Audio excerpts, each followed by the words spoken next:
Welcome out into the middle for the coin toss ahead of Somerset against Glamorgan in the Vitality Blast. I've got the captains, Kieran Carlson and Lewis Gregory alongside me. Lewis, you have the coin. Heads is the call from Kieran. It is a tails, so Somerset have won the toss. Lewis, good to see you, and many congratulations, a new arrival in the family. How are you sleeping? Yeah, I'm sleeping okay. The wife maybe not so much, but yeah, it's obviously a nice addition. I had a couple of weeks off, so pretty fresh personally, but yeah, it's obviously been tough over the last couple of weeks, but yeah, looking forward to tonight. Probably doesn't feel quite as important, but what have you decided to do and why? We're going to have a bowl. It's our preferred method. It's a hybrid wicket, but it still looks pretty good, so hopefully we can restrict with the ball and then go knock them off later tonight. And I won't ask you to rattle off the entire team, but Craig Overton, does he play for the 100th time in T20s for Somerset? Yeah, Goober's back in. We're back to the original team that we started with, so everyone's fully fit and fresh, so yeah, looking forward to it. Enjoy the night. Cheers, thanks. And congratulations again to Lewis Gregory. Great news for him and his family. Kieran, lovely to see you. Thanks for your time. So what would you have done? Probably would have had a bowl as well, yeah, but we were kind of 50-50 to be honest. Always a good wicket, so yeah, try and get 200, see where we're at. You're nicely placed, aren't you? 8 games in, 5th. A win tonight takes you into that top 4. Team news-wise, how are you looking? Yeah, a few changes. Alex Horton's in. Who else is in? Andy Gorvin's in. And someone else, can't remember. But a few changes. But yeah, exciting times. Obviously, we're decently placed. Hopefully win a couple of the next few and then see where we're at. Thanks for your time. Enjoy the night. Thanks. Kieran Carlson and Lewis Gregory, the two captains then after Somerset won the toss and elected to bowl first. We'll confirm the teams for you very shortly.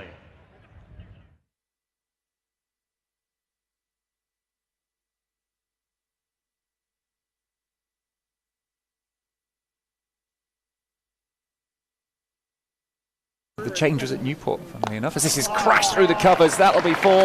Lovely shot from Will Smead. This is in the air and past the fielder, just backwards of point. It'll run away all the way to the boundary. A bit of a risky shot, but Vander Hoogten in, and this is pulled hard. That's 6. Oh, that's big, really big. Beyond into the groundskeeper's hut over there. Big shot.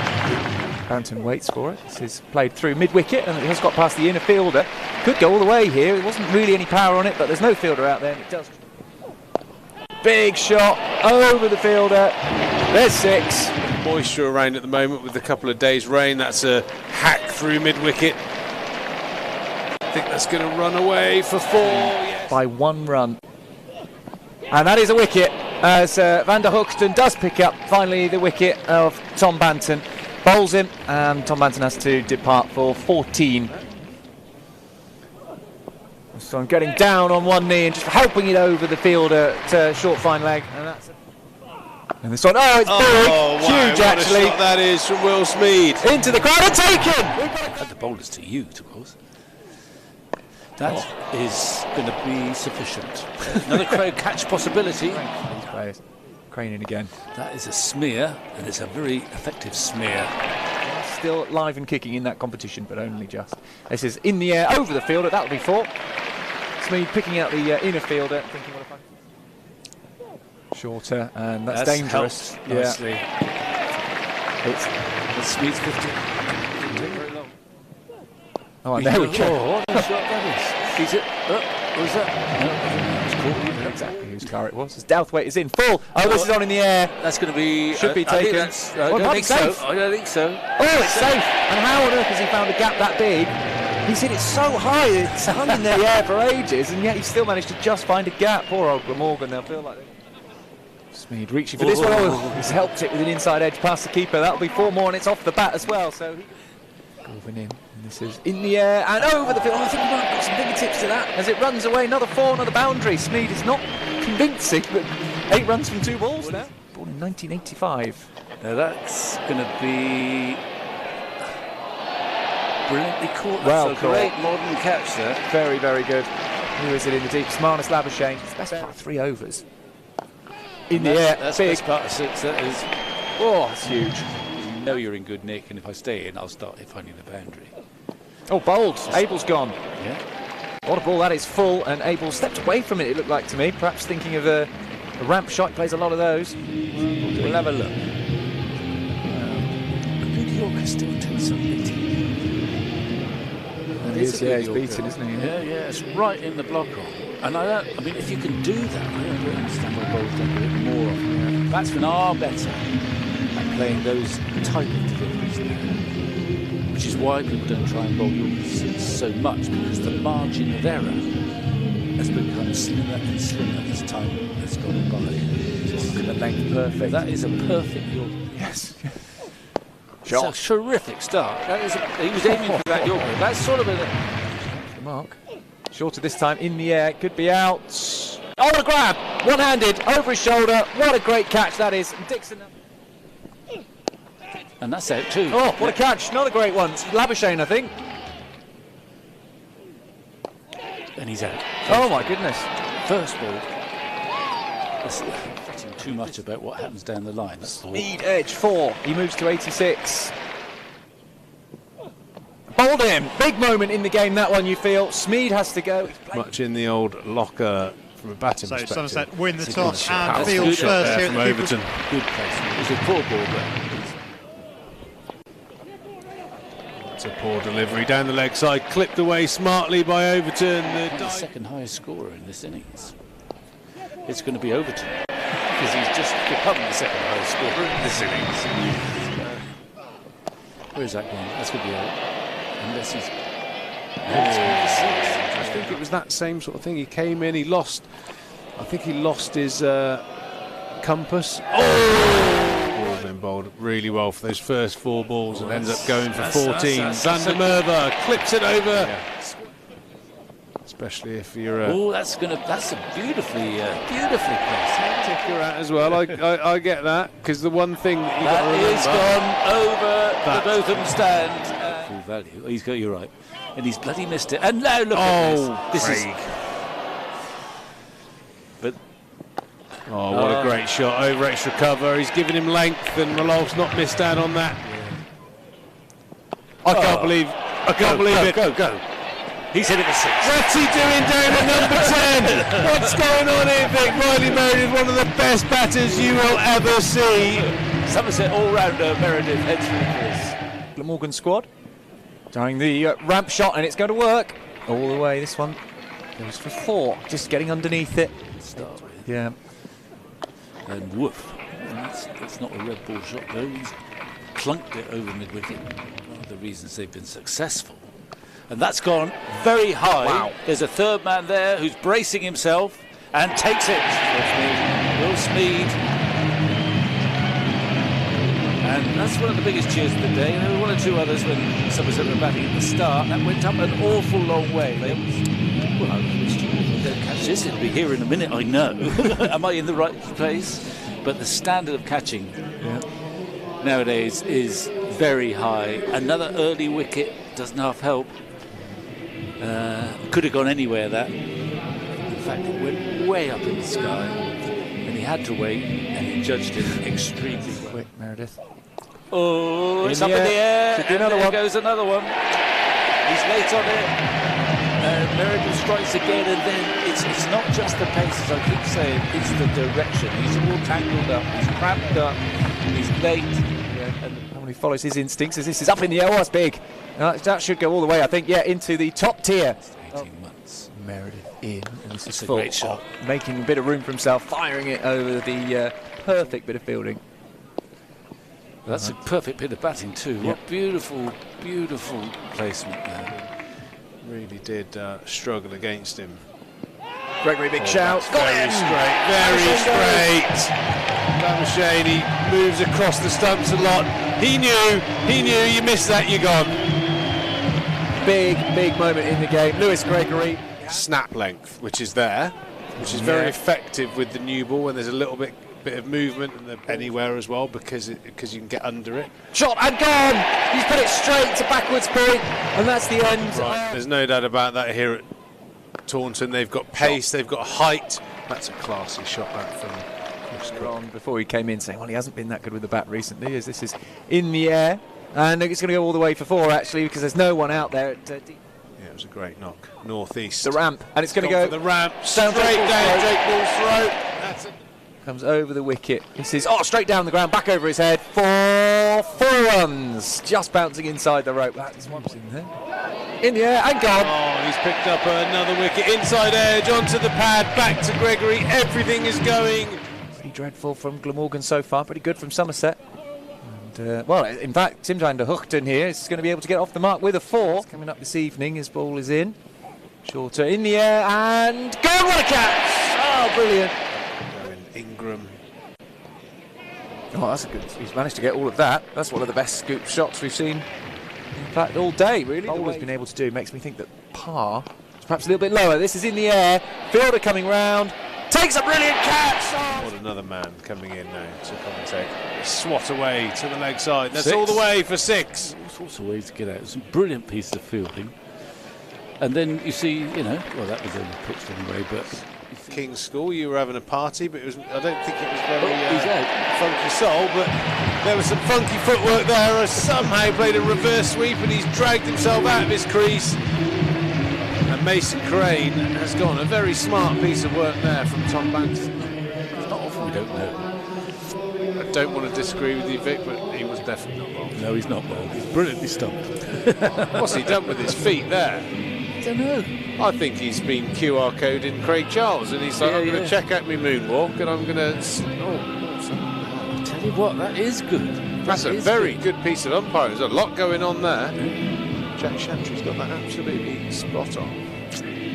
It was a good take, actually, because it was a very full delivery.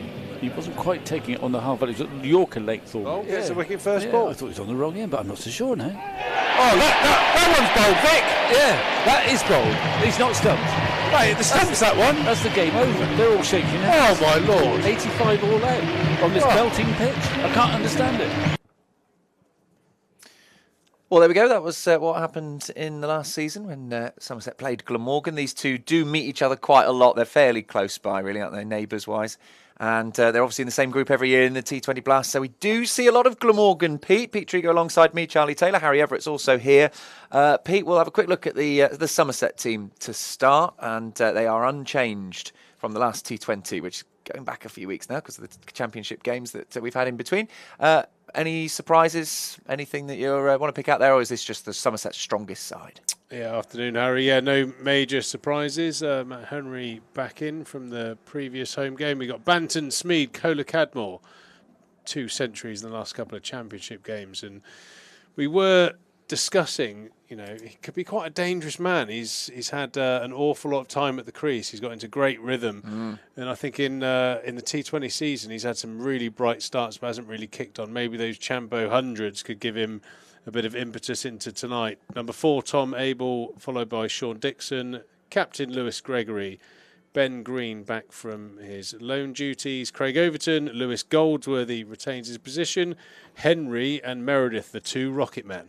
Yep, certainly are. They've got the planes by their names there because they are the overseas as well. Not because they bowl really fast. And that. I think it's both. And we should say Craig Overton makes his 100th T20 appearance tonight as well. So congratulations to him. Shall we have a look at what Glamorgan have brought? I was on the train with quite a few Glamorgan fans this afternoon, and they were quite excited about today's game. I think they quite like a trip to Taunton. There we go.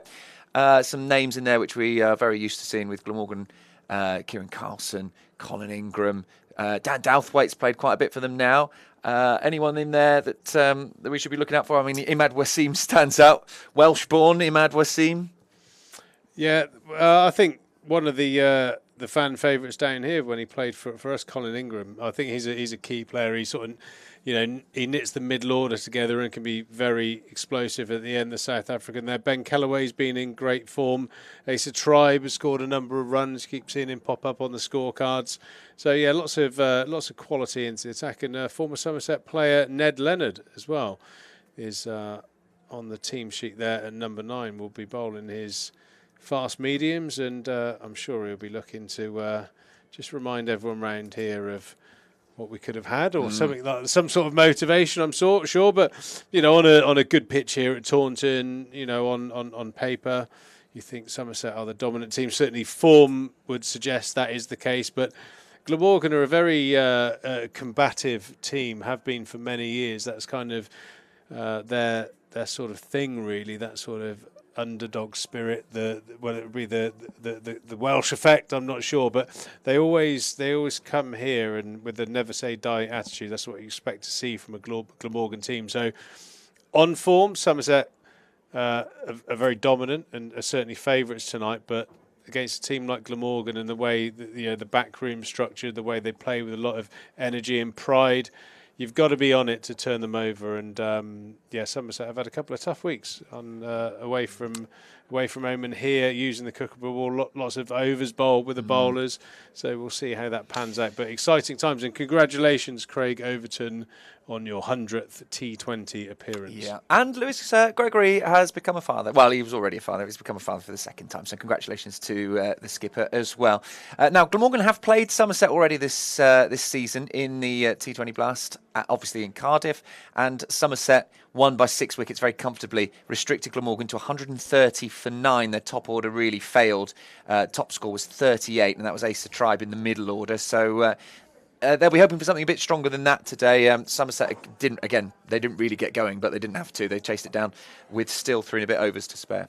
Yeah, I think one of the tough things, certainly at the toss when you're playing on a good pitch, I know, like in old money, put a massive score on the board, and scoreboard pressure will, you can almost add 15 runs onto that, and that's a good way to go. But I think one of the tough things for Glamorgan is going out there on a good pitch and potentially going a bit too hard, because they'll probably be quite aware that they're going to need something substantial with the firepower that Somerset have. So it seems to be the way forward for Lewis Gregory and his Somerset team. They love chasing, especially here at Taunton.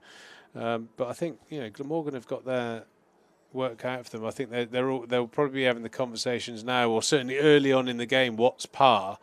But then you end up with the quality of the Somerset batting lineup on their home ground, and you've got to be pushing the sort of high 180s towards 200 minimum just to be competitive here. So a lot of pressure on the Glamorgan team batting first. Certainly is. It's a bit of with Somerset being so dominant, having already won so many of their games, 7 out of 8 so far. This could be 8 out of 9 tonight, and that would not quite guarantee them a place in the quarterfinals, but they're well on the way. 8 games normally enough to do that. If you have just joined us, Somerset have won the toss and they've decided they do what they usually do, and that is to chase down whatever Glamorgan are going to set them to do. It is a lovely day, a lovely evening, blue skies around, a little bit of wispy cloud, but it should be absolutely glorious if you're in the ground, and if not, we'll hopefully bring you some pretty good cricket tonight on the stream as well. Let's go and find out what's going on in the stadium, shall we, as we can join Robin fairly soon. I can see that the VERTU Motors ball delivery car is getting ready. You've had a go on that before, haven't you, Pete? I have driven that around the ground, and we had a fun day with VERTU with a couple of players setting some lap times, which was great. But I think added on to the difficulties of travelling here is, I think I'm right in saying that every one of Somerset's games have sold out. Massive support, the crowd's buzzing already. People will be at the food vans and the Thatcher's stand trying to get hold of a few drinks before they take their seats. But there's very much a sort of 12th man vibe here at Somerset. Quite a partisan crowd, and there'll be a lot of energy in the ground tonight. It's quite interesting. Earlier on today, I caught the train home from Taunton. It went back to where I live in Burnham, and I was on the train because the train goes to Cardiff. I was on the train with a lot of Oasis fans wearing all sorts of Oasis gear. Of course, the reunion is tonight in Cardiff. And then on the way back, I was on with loads of Glamorgan fans who'd come back from Cardiff. So it's been like an exchange of people today. Yeah. Somerset people going up to Cardiff to watch Oasis, and Cardiff people coming to Somerset to watch the cricket. An evening in the sunshine. Yeah, exactly. Which we wait to see how that goes, of course, tonight. And that'd be great. You might even be able to hear it across the Bristol Channel if you live on the coast. Obviously love being here, but if there was one place in the UK I'd probably rather be tonight, that would be a phenomenal You're a big Oasis fan. Concert. So if you are going there, you're very lucky. Well, these people who have come from Glamorgan to watch Somerset and take on their team have actually chosen to leave the Cardiff and the atmosphere there to come and see the atmosphere here in Taunton tonight, which is great to hear about. So we'll bring you full coverage of this under blue skies at Taunton as Somerset look to what would effectively, although not mathematically, but effectively probably guarantee themselves a place in the quarterfinals. So we are in a moment going to be heading towards the touchline, towards the boundary rope, which is where Robin is just getting ready to tell us all about the car that's going to be bringing the ball on. I believe it's been given a name now. That's the exciting news today, as I can see the Glamorgan openers, Kieran Carlson there just getting into a bit of practice, doing some shadow batting. He knows he's got to go big in this power play. It's a small ground, Taunton. His opening batters, you have to start hitting. Here you go. You can see on the right of your screen there. As he's just. I think one of the tough things when you're shaping up to come out and bat against this team. You've got Overton with a new ball, who's a challenge, high challenge. Henry, and then backing that up if you get through those Riley Meredith bowling quick. It's a pretty intimidating lineup to face. So, Leah, should we go down there then? Should we go and find out how Robin's looking on this beautiful Friday evening? The sun is shining. It is a gorgeous Friday night here at the Cooper Associates County Ground in Taunton. A warm welcome to all of you. Blast off in this game between Somerset and Glamorgan in just 10 minutes' time.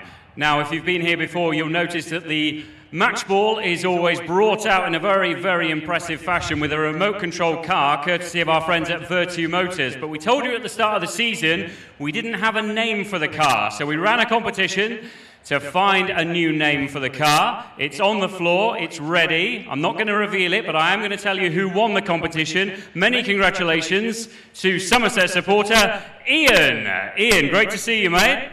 Many congratulations, you are the winner. Yeah, cheers, thank you. Very understated reaction, thank you. We've got Martin here from VERTU Motors as well. He's got a little present for you. I mentioned you're a Somerset fan. Where are you from? Yeah, so from Taunton, just over the road, 5-minute walk, so come here all the time. Good stuff. Lots of entries into the competition. What are people going to name it? We just said keep it clean. That was the only instruction.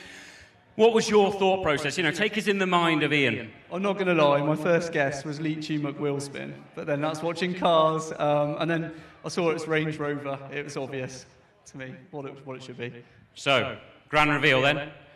You sat at home, probably spent hours over this. What were you thinking? Let's build it up. What have you decided to call our VERTU motor? So it's full of speed, so I thought Range Roverton. Range Roverton, perfect. Martin, I believe you have a ceremonial license plate there to present you with. Ian, many congratulations. The fun doesn't stop there, though, because I see in your left hand you have got the remote control, so you've got huge responsibility. I literally saw Ian taking on instructions to this about 5 minutes ago, so it's a proper last-minute thing. But you're sober, you ready? Yeah, absolutely, yeah. We'll see. It felt like a question mark at the end of that. Right. There's one other thing to give you, because we're really delighted that you've won, and we're delighted that you're a Somerset fan. It is our 150th year, and we wanted to give you this, a 150th baggy Somerset cap. So if you could wear that when you drive in the car, superb. There you go, 150 years, and you are our latest competition winner. Many congratulations. It's great, thank you. Good luck. Who's going to win? Somerset. That's the right answer. Ian, Martin, thank you ever so much. Look out for Ian, driving the car, driving the ball out for the match. Big pressure, Ian, but we're backing you. Good luck. Many congratulations, and thank you to VERTU Motors. We've got a sale on as well. We'll tell you about that later.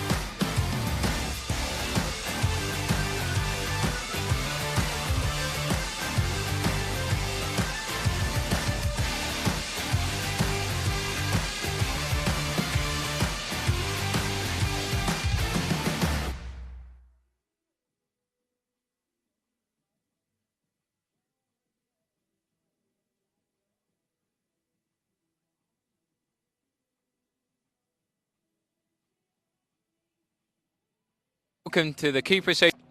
Well, welcome to the Cooper Associates County Ground. It's a belting, lovely summer evening. It's Friday night. It's an absolute sellout. The pitch is a belter. Somerset always like to chase on this wicket. I'm sure Lewis Gregory will do the same if he wins the toss. Somerset have already beaten Glamorgan this year. The lads have been in the nets for a little while. It's brilliant, brilliant atmosphere, building the buzz. make sure you're watching on the YouTube stream. We'll be live from just after 6 o'clock. Come and watch. Well, I don't know what's happened, Pete. You've been relegated because we've now got Harry Everett, who will probably not, he's going to cling on to that role. He won't let you get that back. What happened? Well, it all depends on his performance. We'll have to we'll have to get some. We'll have to do some sort of. Did he use the word belter? That's the question. We'll have to get onto some sort of like social media poll to see if I get the gig back. But yeah, there's a fair bit of traffic around on a Friday in the summer, so it was a bit of a struggle getting here. I was a little bit late. I think I was here on time, but Harry was so fizzed up and keen to give it a go that I didn't have a chance. He probably recorded that an hour early. Said, Pete will be late, I'll do it now. Pre-recorded a week ago. Yeah, exactly. There we are. There's the VERTU Motors Range Roverton. Range Roverton. Which makes me think maybe Craig might be interested in getting that number plate done for himself. So it's a bit long.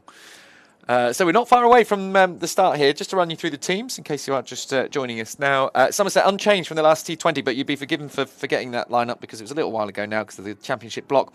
So it's Banton, Smeed, Kohler Cadmore, Abel, Dixon, Gregory, Green, Overton, who's playing his 100th T20, Goldsworthy, Henry and Meredith. That's the Somerset side. And then the Glamorgan side, Carlson, Smale, Horton, Kellaway, Ingram, who Somerset fans will recognise that name very well. Oh, well, a lot of fans will because he's a great player. Tribe, Douthwaite, Imad Wasim plays for Glamorgan now. Leonard, another former Somerset player. Gorvin and McElroy. So that's how the two sides line up. Somerset looking to get their 8th win in only their 9th game. They have been phenomenal so far this season, Pete. The key to that, it's the bowling up top. And then the batting performances they seem quite relaxed in chasing big totals when they have to, but quite often, more than not, they're chasing lower totals. Yeah, I think the immediate sort of interesting point is, they're going to be facing some pretty fiery bowling up top. Is the tactic from the Glamorgan team just to, try and get 6 and over, see them out the attack and attack towards the back end, or are they going to actually try and fight fire with fire? Because I suppose the one negative to having a lot of pace on the ball is if you do get a decent bit of bat on it and you're swinging positively, the ball can fly off to all different directions. The nature of T20s, you don't really have time to allow someone to bowl 3 or 4 overs at you. You have to say that I would say even with a sort of lowish risk power play, you still want 55, 60 from it without losing. You could probably budget 1 or 2 wickets in that period. You've got to be going at 10s in that first power play. So I think that's the first thing that we need to be looking out for in terms of the mentality of the Glamorgan team, and are they coming here to try and stay in the fight against Somerset early on, or have they come here to try and dominate Somerset? I'd like them to come out and try and dominate, have a go, to be honest. You kind of have to, against this Somerset side, you sort of really have to try and dominate because they are so strong, and they've proved that in many games already this season. Quick update on the women's game. Somerset, I'm afraid, have lost a long return journey from Durham as well for Somerset. They were chasing 155 for victory. They fell just short, 148 for 7. Top scorer was Bex Odgers on 54 from 37 balls. And the wickets is 1 piece for Chloe Skelton and Alex Griffiths, and then a couple of run-outs in there as well. So I'm afraid that one not gone Somerset's way. We'll hope for better news this evening as the men take on the Glamorgan side here at Taunton. As the players make their way out, we can see the ball being delivered there by Range Roverton. Range Roverton looks fully charged up. He is flying across the outfield there. Is there a speed limit on the outfield? Yeah. Well, I think he's probably going to get the attention of the police for having an illegal number plate. Yeah, that's no numbers good. in it. No. They haven't tried to put a 1 and an 8 together to try and make up a letter. So that's a yellow card, and the way he's flying across that outfield, it could be an SP30. Due care and attention comes to mind. Those phrases. Right, it's Craig Overton in his 100th T20 appearance with ball in hand. He's doing a few throwdowns with a few practice throws with Matt Henry, who will presumably be the next man to bowl as well. We're going to see Kieran Carlson on strike first. Very dangerous batter, and he's a man who really could dominate here. As I look out over the stands, they're filling up. The crowd coming in from the bars and the restaurants and the music that's going on and all the other activities that happen here on these great nights out at Taunton. Here comes Craig Overton then, over the wicket. and it's clipped into the leg side, and there won't be room for a single there. Sean Dixon's very quick onto it at mid-wicket, and no run. Umpires in the middle tonight are Michael Burns at this end and Ben Peverell at the river end. Ah, my mate Ben. Local to, well, certainly one local lad and one adopted Somerset lad. Yeah. Ben and I play for the same, well, I'm going to say village team because it's only a friendly side. So know Ben fairly well. Another little flick to exactly the same place. 2 dot balls to start. Carson's looking like he favours utilising that bottom hand. There is one scout out there deep on the leg side boundary and one out on a gully line. I think that's Abel and Smead. They do a lot of the early boundary riding. They go to plenty of overs under the belt, so in good rhythm. We hope he's just got plenty of energy in the tank left for tonight. That's gone in over the top. Nice shot, not quite timed, but looks like it's going to be enough to not get to the rope. Cadmore does well, flicking that back inside. Carlson's going to get off the mark with a 3, and signs that Glamorgan are going to face this Somerset attack with some fight and aggression. Yeah, well, it was a strong shot, but didn't time it really. Didn't fly off the bat. Good bit of fielding from Cadmore, who I think will be. Well, he's hit a couple of hundreds in the 2 championship rounds that have happened since the last T20. Plus, they've fielded an awful lot in those long innings of the Kookaburra ball. Cut nicely, but straight to the field. Yeah, there'll be some tired bodies, not just here, all around the country. There was a lot of runs scored in that couple of rounds of championship cricket. Surrey 820 for 9 declared. Is that sort of cricket we want to see? There'll be some sore feet. I think for those who listened to the live stream, we spoke at depth about the facility, the ball. Yeah, we hope the guys don't have any sort of tiredness hangover. Let's face it, Friday night, beautiful sunshine, massive crowd. One of those old sporting adages, if you can't get up for tonight, you're probably in the wrong job. So I'm sure the guys are buzzing to put on a show tonight. Yeah, we love a sellout here at Taunton. Sort of defended, but they will come through for a quick single as a throw at the stumps.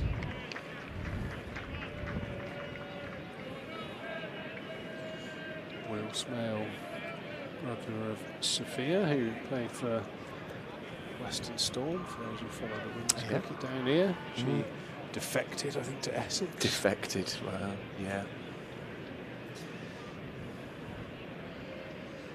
Yeah, not related to Seren Smale, who's also another women's player.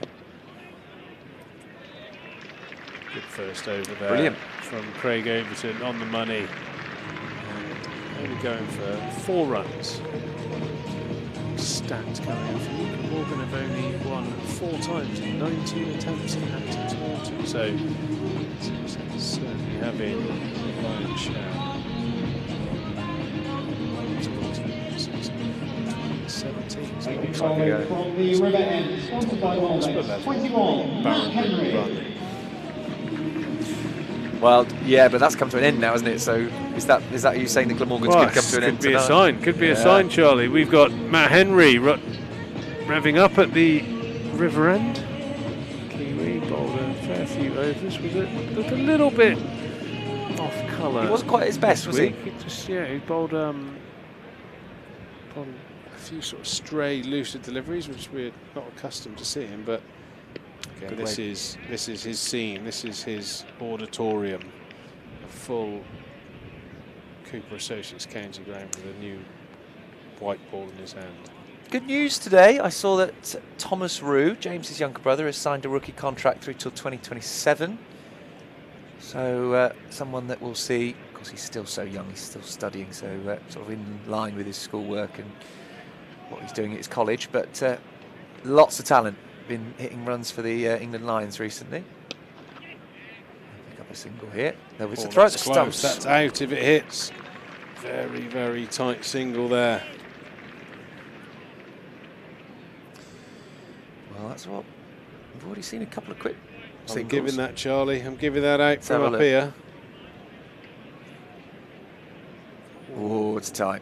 It's tight, probably okay, but very, very tight. That little plume of dust might have saved him. Yeah.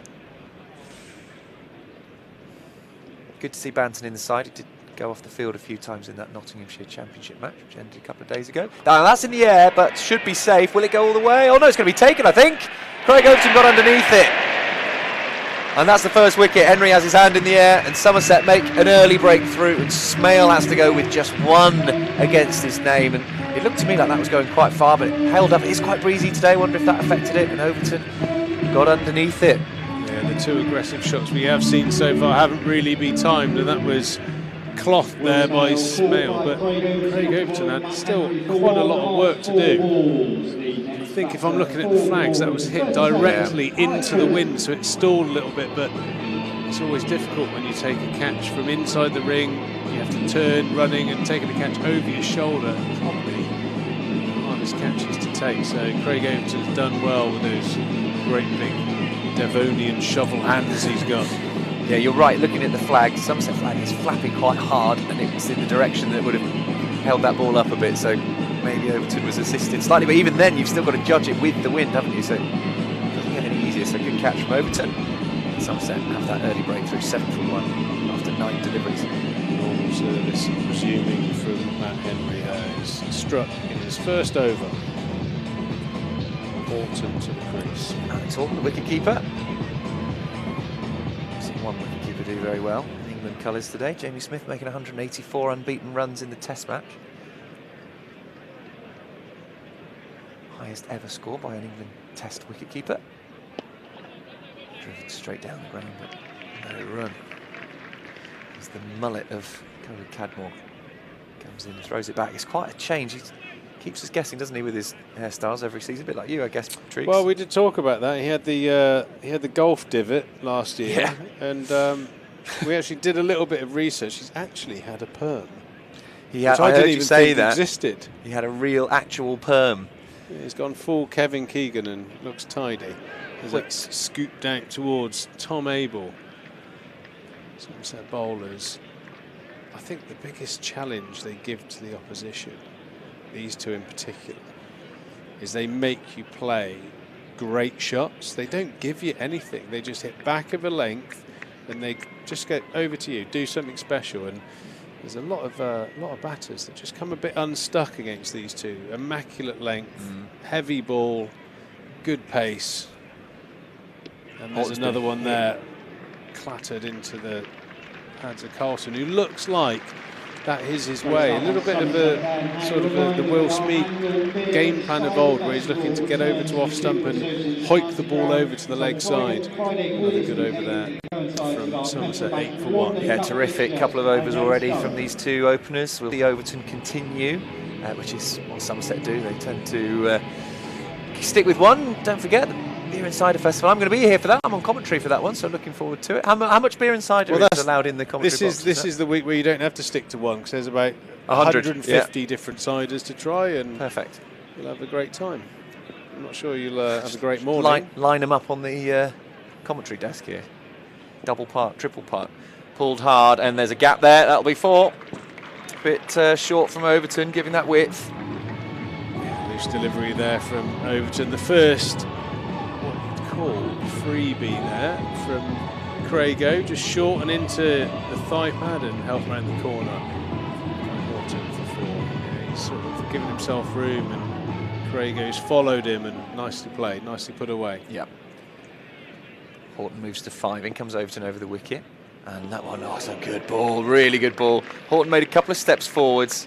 Ball maybe just nipped a little bit off the pitch. Let's have a look at that.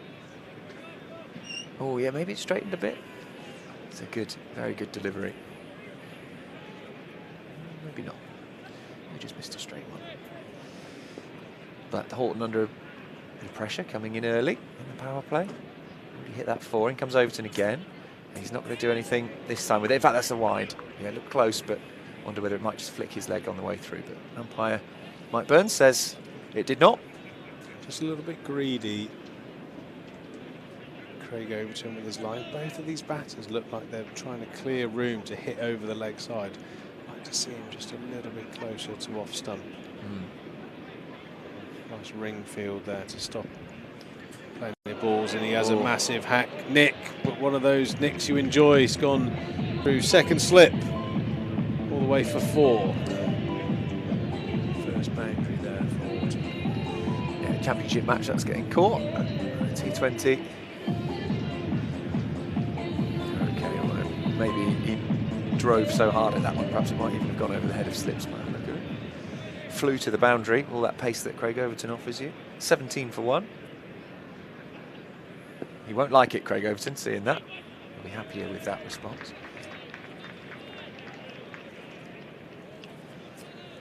Yeah, I think even in modern day cricket, if Horton would have played that in a championship game, it might have raised a few eyebrows. Yeah, not a shot you see all that often. Yeah, but I actually think that is what you see a lot happen with opposition batting lineups. They get limited to having to play enormously aggressive, sort of risky shots, because there aren't many freebies on offer, bar that ball into the hip that Horton played away nicely for 4. Everything's just been bashing the top and middle and off stump. 18 for 1. 1 ball left in the 3rd over. Good stuff for Somerset, picking up that wicket. Will Smale. Last ball of this one then, Overton in.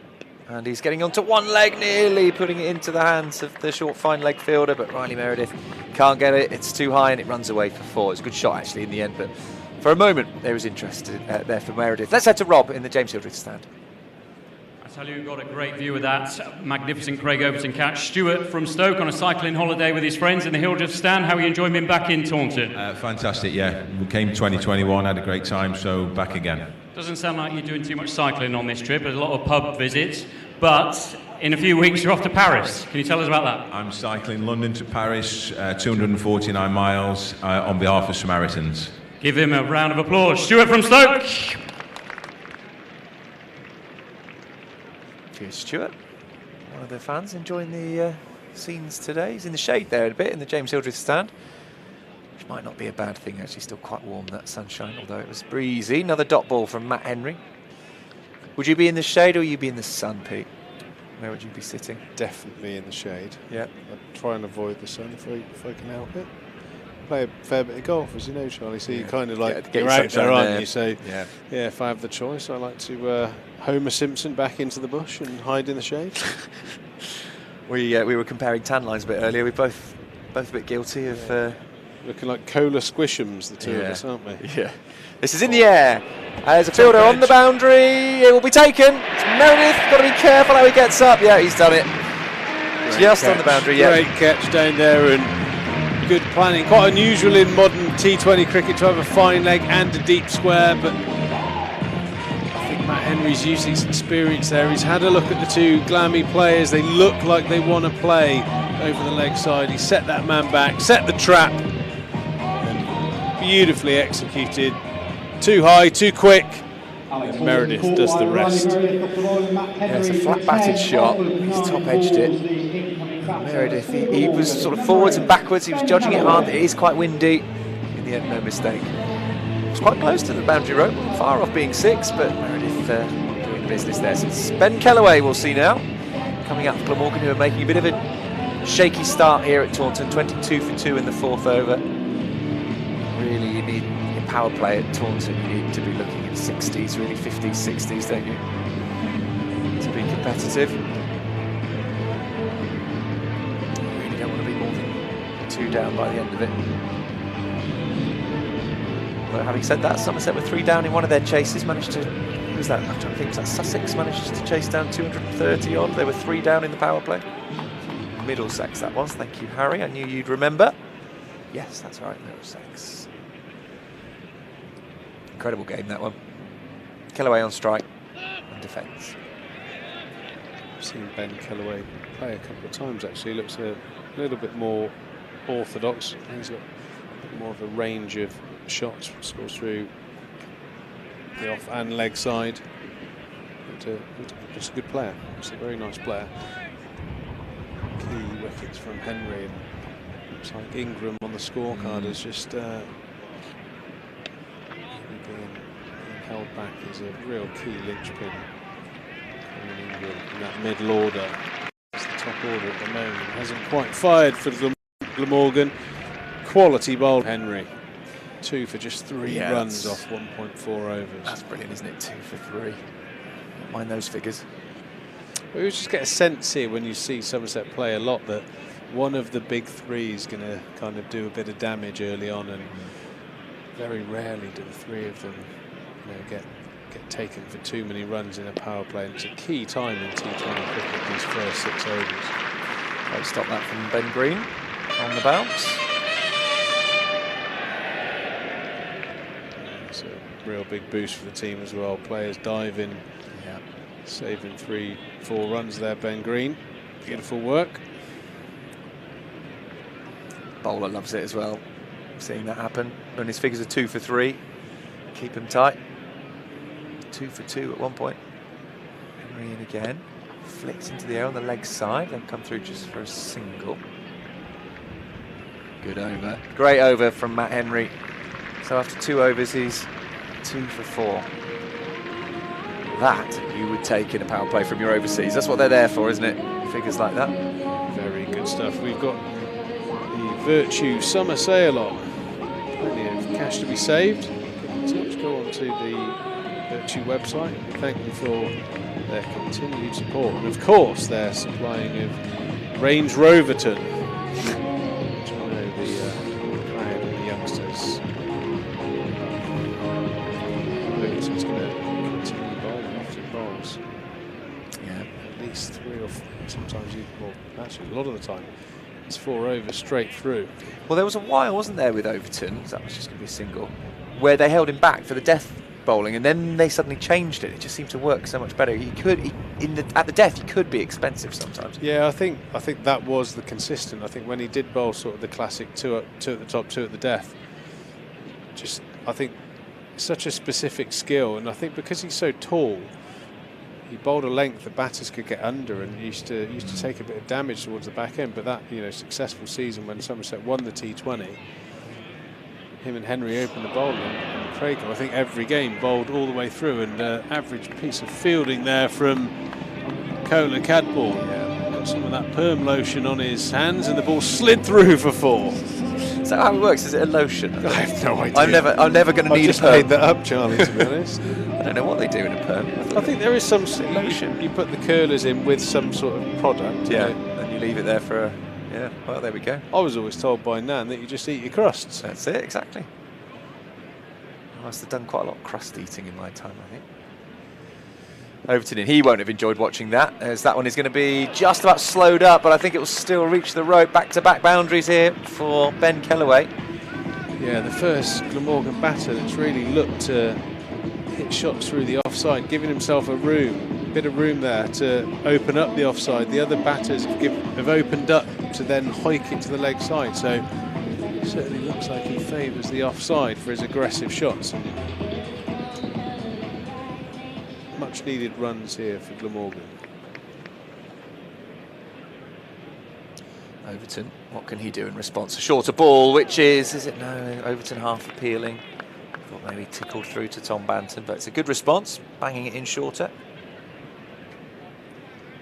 Yeah, the last 2 Overton overs have been quite expensive in the context of what's happening down the other end, with Matt Henry going for 4-day cricket figures. He's gone for 28 already, with a couple of balls left in his 3rd. To the hip of Ben Kellaway. Pick up 2. They're going to run the 2. Could be tight, and it's good running in the end. A bit of hesitation, which just got me excited there, but it was in the end pretty safe. 1 ball left then, and then an over remains of the power play. 35 for 2. They need to hit some boundaries, I think, before the end of the power play. It's a good pitch from what we've seen so far. Just been some strong bowling on it. It's nicely played, just finding enough of a gap for a single. Yeah, another good cricket shot, and been impressed with the way Kellaway started. I'm going to take a little break now. Harry Everett's going to join Charlie to see you through the next 5, and while we do the changeover, I'll let Charlie talk about the music festival that's coming here at the Cooper Associates County Ground. Don't miss this on the 26th of August in the summer holidays.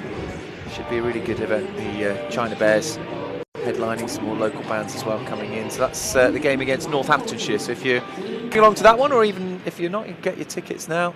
Should be really good if you're into your live music and your cricket, like I am into both of those things, Harry. That sounds like an absolute cracking day out on the 26th of August. Straight back from Glastonbury, straight back into comms, Charlie. Certainly am, yeah. You did miss a 4-day Kookaburra Ball round there. Well, I did miss it because I wasn't here, but I didn't miss it because I was keeping a very close eye on the stream at all times. And I enjoyed it. I thought you did a great job. Henry in at the toes of Kellaway, and he manages to get it to mid-on for no run. Really interesting one here. I expected Kieran Carlson and Will Smale to open. I thought Colin Ingram might bat 3 or 4. Yeah. Pete mentioned that they might be holding him back a bit. And left sort of hand floating him. Asa Tribe's a class top order bat as well. He's been informed in the county championship. He's off to play tomorrow in Amsterdam for Jersey against the Netherlands tomorrow as well. So he's got a busy weekend.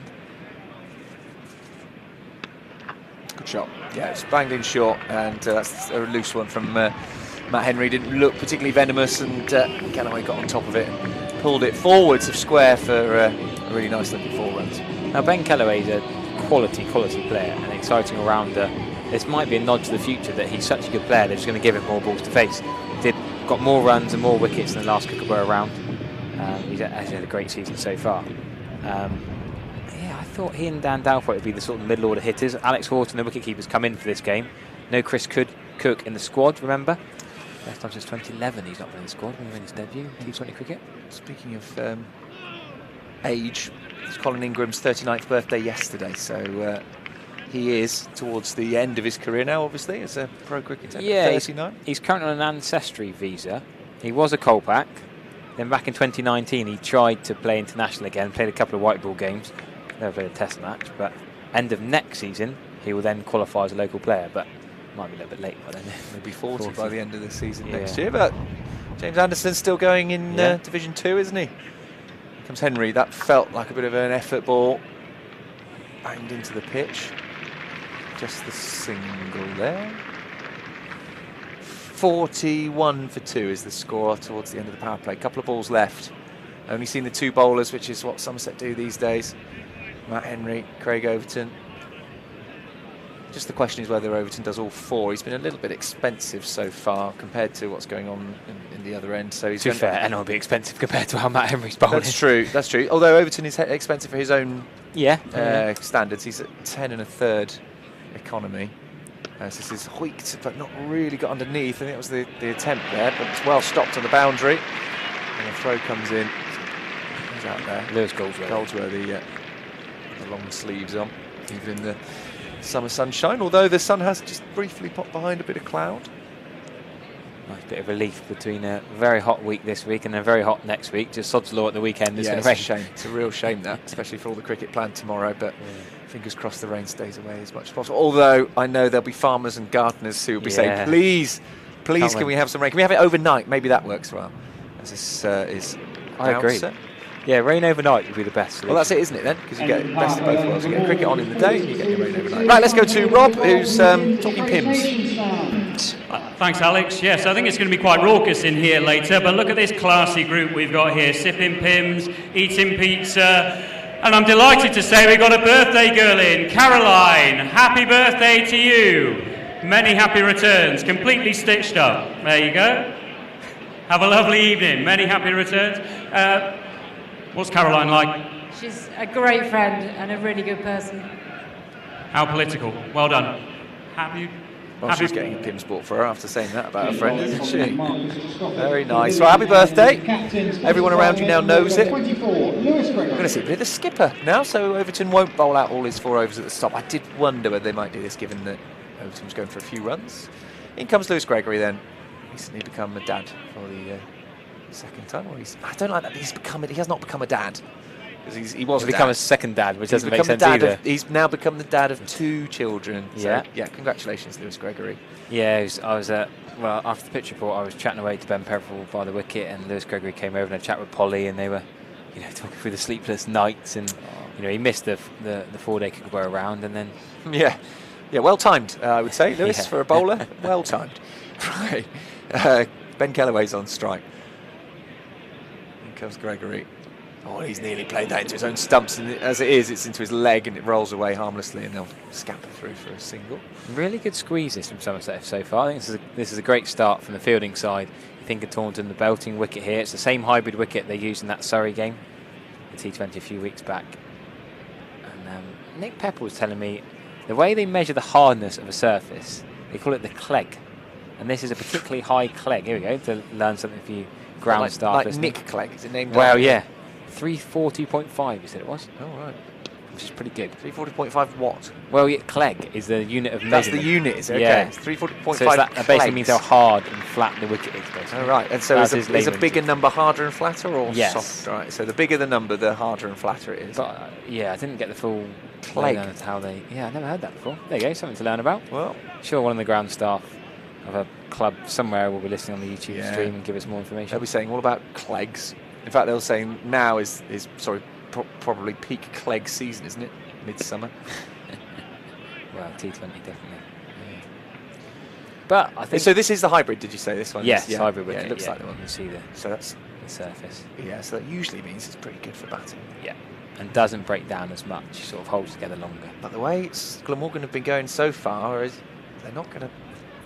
Well, they're going to have to accelerate if they're going to put on a really imposing total on a batting-friendly pitch against this Somerset side, who fancy themselves against even the biggest scores. Nearly chased down a huge score against Kent, and they did do it against Middlesex, as you told me earlier on, reminded me. Yeah, 230. Yeah, massive. What a game that was. Ben Geddes went ballistic, Luke Holman batted very well, and that Sean Dixon knock. First game back from that injury he suffered at the Oval in the County Championship when he broke his finger. Very good. Very good stuff. But Kieran Carlson is the worry. Remember that game at Cardiff last season?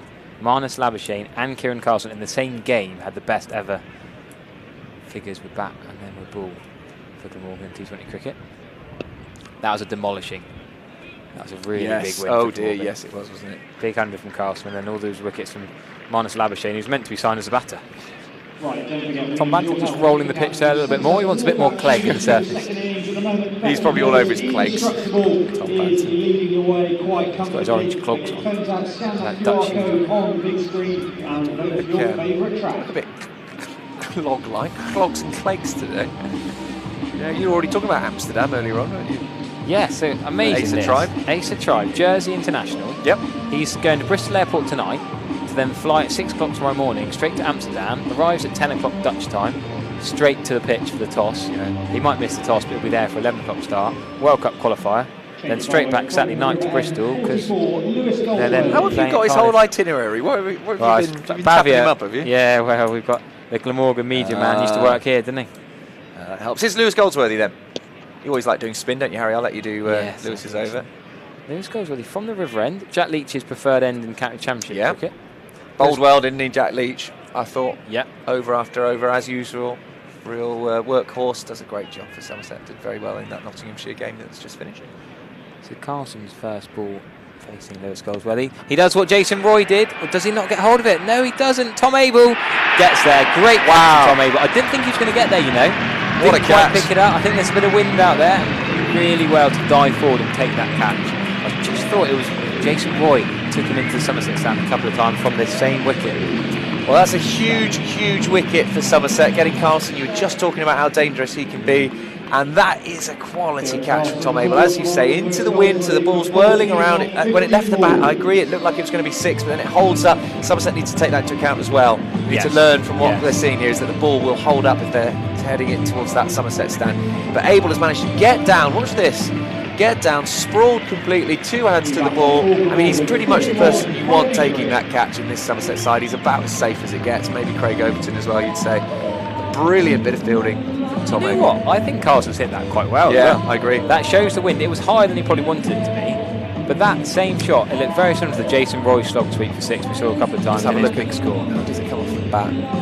Yeah, he's smashed that. Yeah. The height in the wind. The wind is really quite strong from one direction. It's a warmish breeze. It's not sort of a chilly wind, but it's just strong.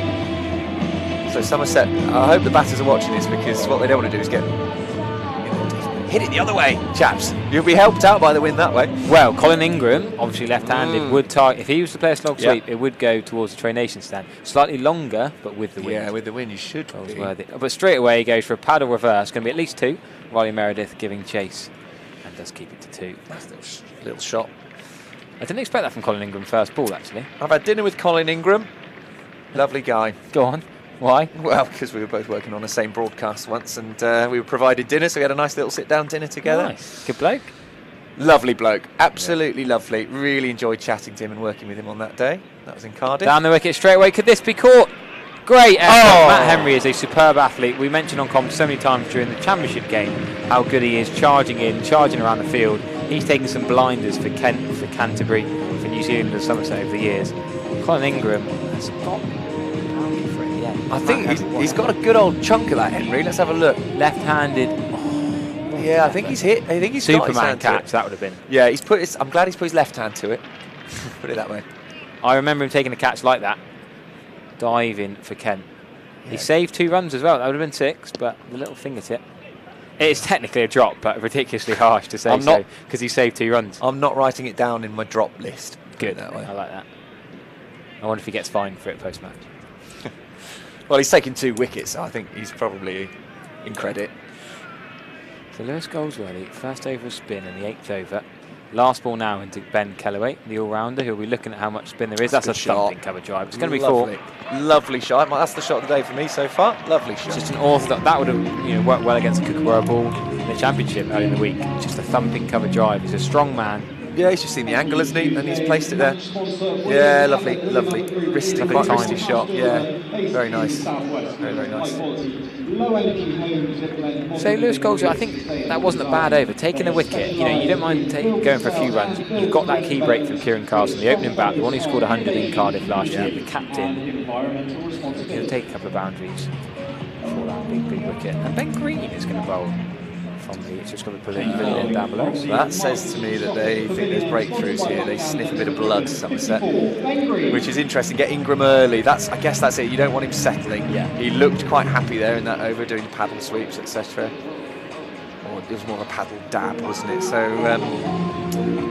yeah, this might be because Ben Green can nip out the big batters quite early because their eyes light up. They think, right, here we go. Here's the part-timer, which is a bit unfair on Green actually. He's a real all-rounder. He's opened the bowling for Leicestershire in recent weeks. But that's what perhaps the batters think, is they see him and they think, right, he's not Riley Meredith or Matt Henry or Craig Overton, and he's not a spinner, so I'm going to have a go at this. And that is, in my opinion, how he picks up a lot of his wickets. The batters get underneath it, try and launch him, and don't get hold of it because actually he's doing a bit more with the ball perhaps than they expect. But just a single on that one.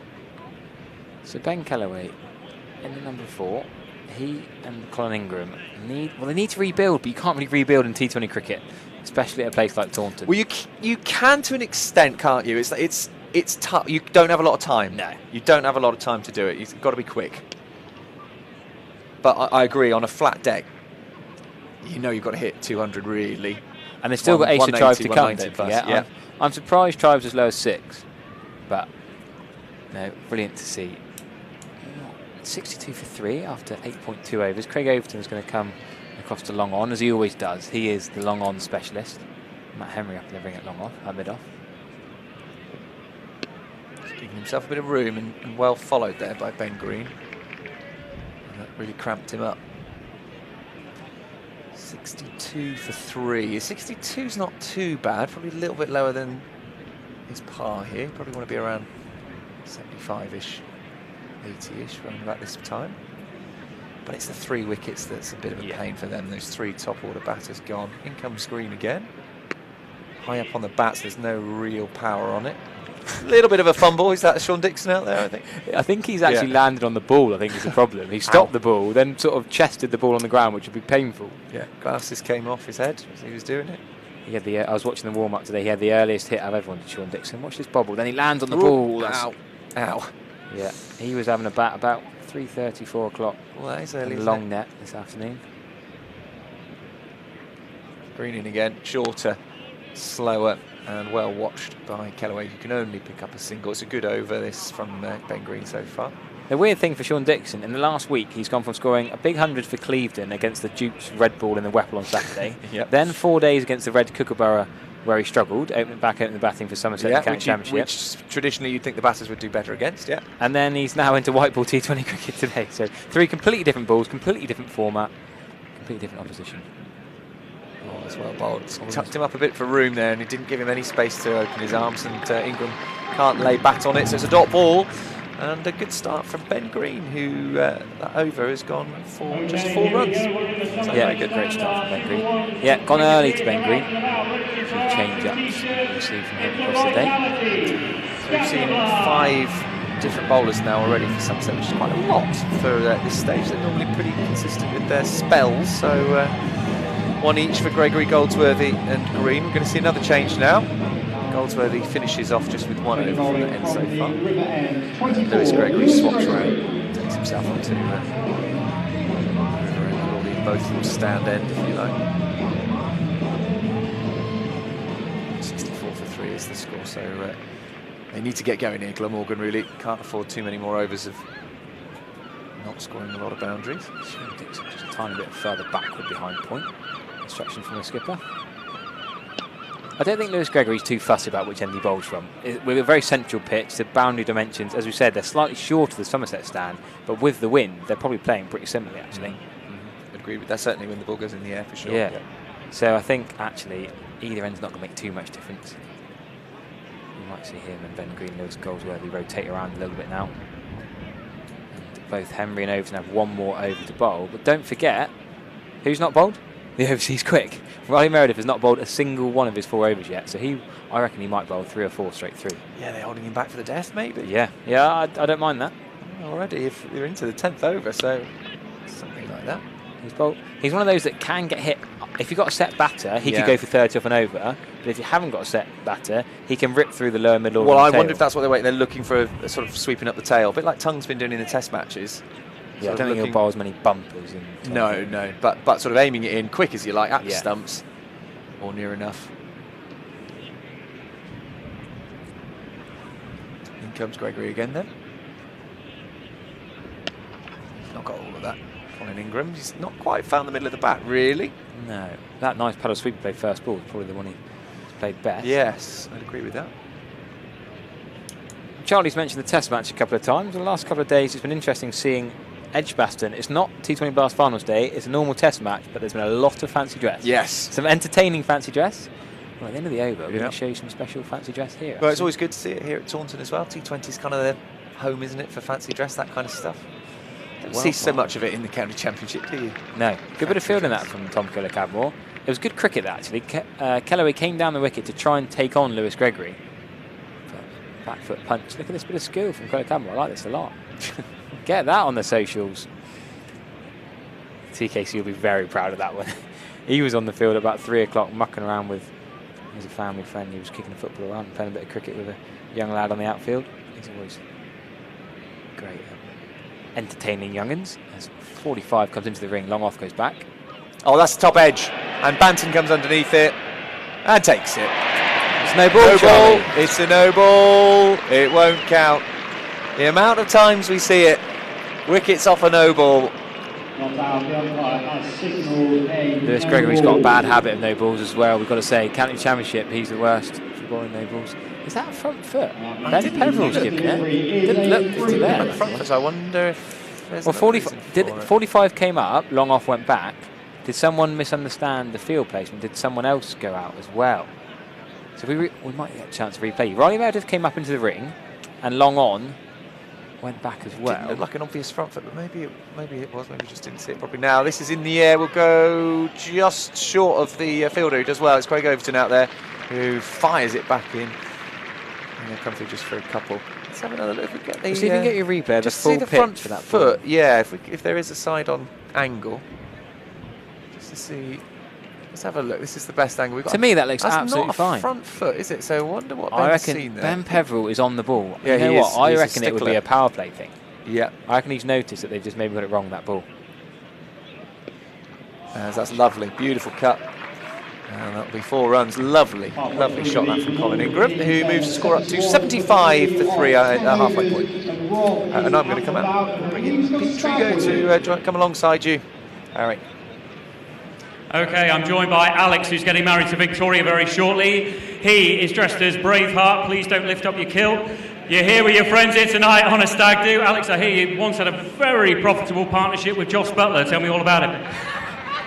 Yes, that's correct. I was the dominating partner, scoring 21 very quick runs. This is back in about 2003, I think. He was clearly a better player than me, playing 2 years. I said keep it brief, Alex. Give him a big cheer, guys.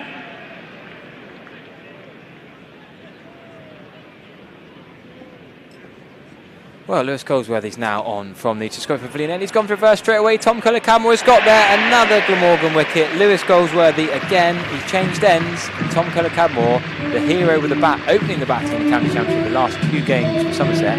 It's a good catch right over his shoulder. A backward point.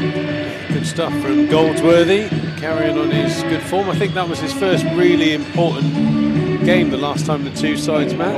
Did he get 4 wickets against Glamorgan? Gloucestershire. Close. It begins with G and it's up that way, I suppose, yeah. Bowled really well at Bristol, yeah. Nice couple of wickets though tonight, and another good catch running over his shoulder. Kellaway was dangerous. I'm pretty happy to see the back of it. Went for the big reverse sweep. There were 2 fielders protecting it. Just got a bit of a top edge on it. Cadmore does the rest. You know Ben Kellaway can bat pretty well. He can bowl with both arms. Well, he's tried to bat left-handed there, that reverse sweep. Not quite getting hold of it. He's a very talented player. That's a big wicket that brings in the Jersey international with his 3 games in 3 days across 2 countries. Across 3 countries actually, because England today, Holland tomorrow, Wales. The Jersey international doesn't sound right in cricket, does it? No, World Cup qualifying. And he's back to Cardiff to play against Kent on Sunday. He's batting number 6, so he's got just less than 10 overs to try and get Glamorgan somewhere near 200, you think. Well, he's been in good form, hasn't he? I see his name pop up from time to time, certainly over the last few weeks. Big hundreds in the County Championship. A real breakthrough year. Yeah, one of the, was it 5,900 scored in the last 2 rounds? So plenty of runs. All the batters are in pretty good form at the moment. Glamorgan have been sort of stifled here at the moment. Only 76 off those first 10 overs here on what looks to be a pretty placid pitch here at Taunton. Danger man Ingram on strike to Goldsworthy.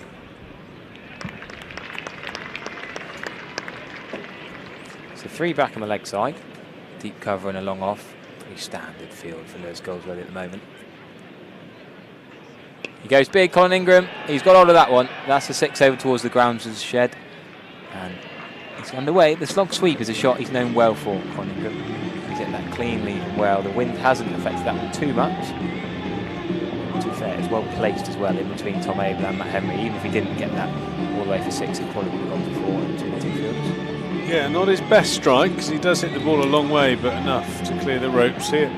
That's Taunton just into the Gimlet Hill down in front of the scoreboard. Definitely his shot. Another little wily piece of batting there as he plays quite an upright little ramp shot. Gets it past Culler-Camera at 45. Back-to-back boundaries. 10 runs coming in a rush. Yeah, he is the danger man. Colin Ingram, I'm surprised he's back a little bit lower, back to 5, but maybe it's a master stroke. He can finish this game. Done pretty well in the South African T20 in the last couple of years too. Played a lot of franchise cricket around the world. Yeah, I think it was probably the right move for Glamorgan, losing those early wickets, because I know they've got a number of young, sort of talented up-and-coming players, but he's the only one in the lineup with real pedigree of seeing 2020 games home. So you needed to maybe just save him an extra wicket or 2 so he can do the damage where he's most famed for. 11 overs gone, 87 for 4. Riley Meredith looks like he's going to bowl another over from the River End. Yeah, his first of the evening. Riley Meredith staying till late in the piece. He's going to bowl the finishing overs now. Bowl 4 straight through.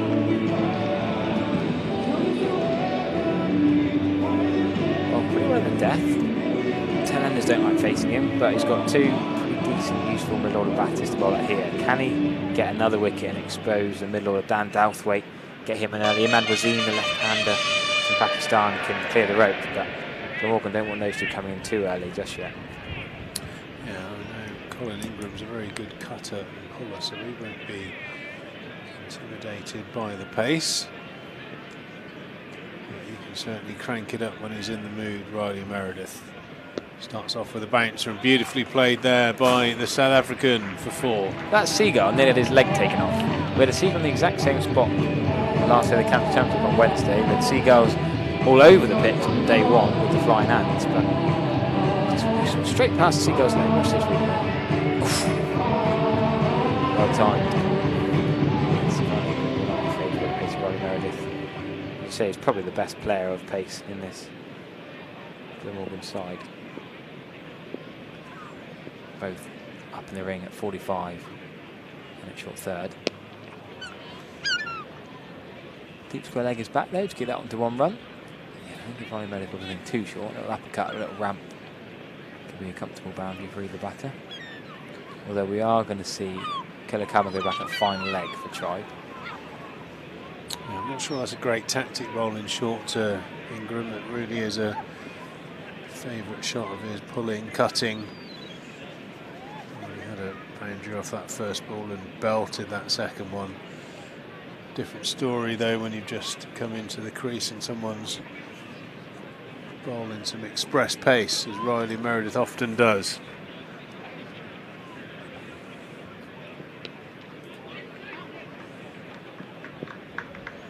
John Nixon picking up that bit of fielding, keeping it to 1 run.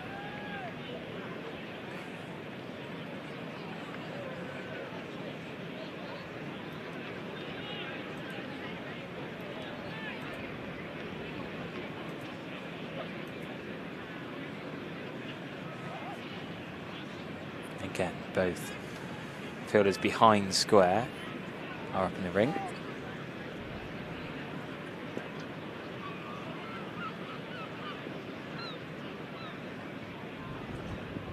Slow ball from Riley Meredith. Well watched by Colin Ingram, but he can only get 1 run out of that. Just dabs it.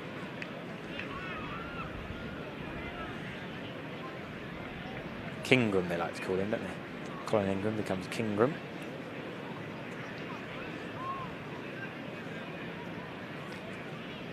Thank you to the Eurolay speed gun, showing that 12.4 mile/hour difference, those 2 last deliveries. I guess so much contrast, Colin Ingram actually played it quite comfortably. Dare say Ace of Tribe will get a quick one here, he does. Pretty quick delivery and that's gone. Ace of Tribe caught behind by Tom Banton. The pace on ball this time, outside off stump. And a little tickle and Tom Banton takes it cleanly, effortlessly. Somerset are well on top here. Dan Douthwaite and Brazine, the bowling all-rounders will have to come in and try and stay with Colin Ingram for a few overs here and try and get them to some sort of total. They can have a chance to defend it.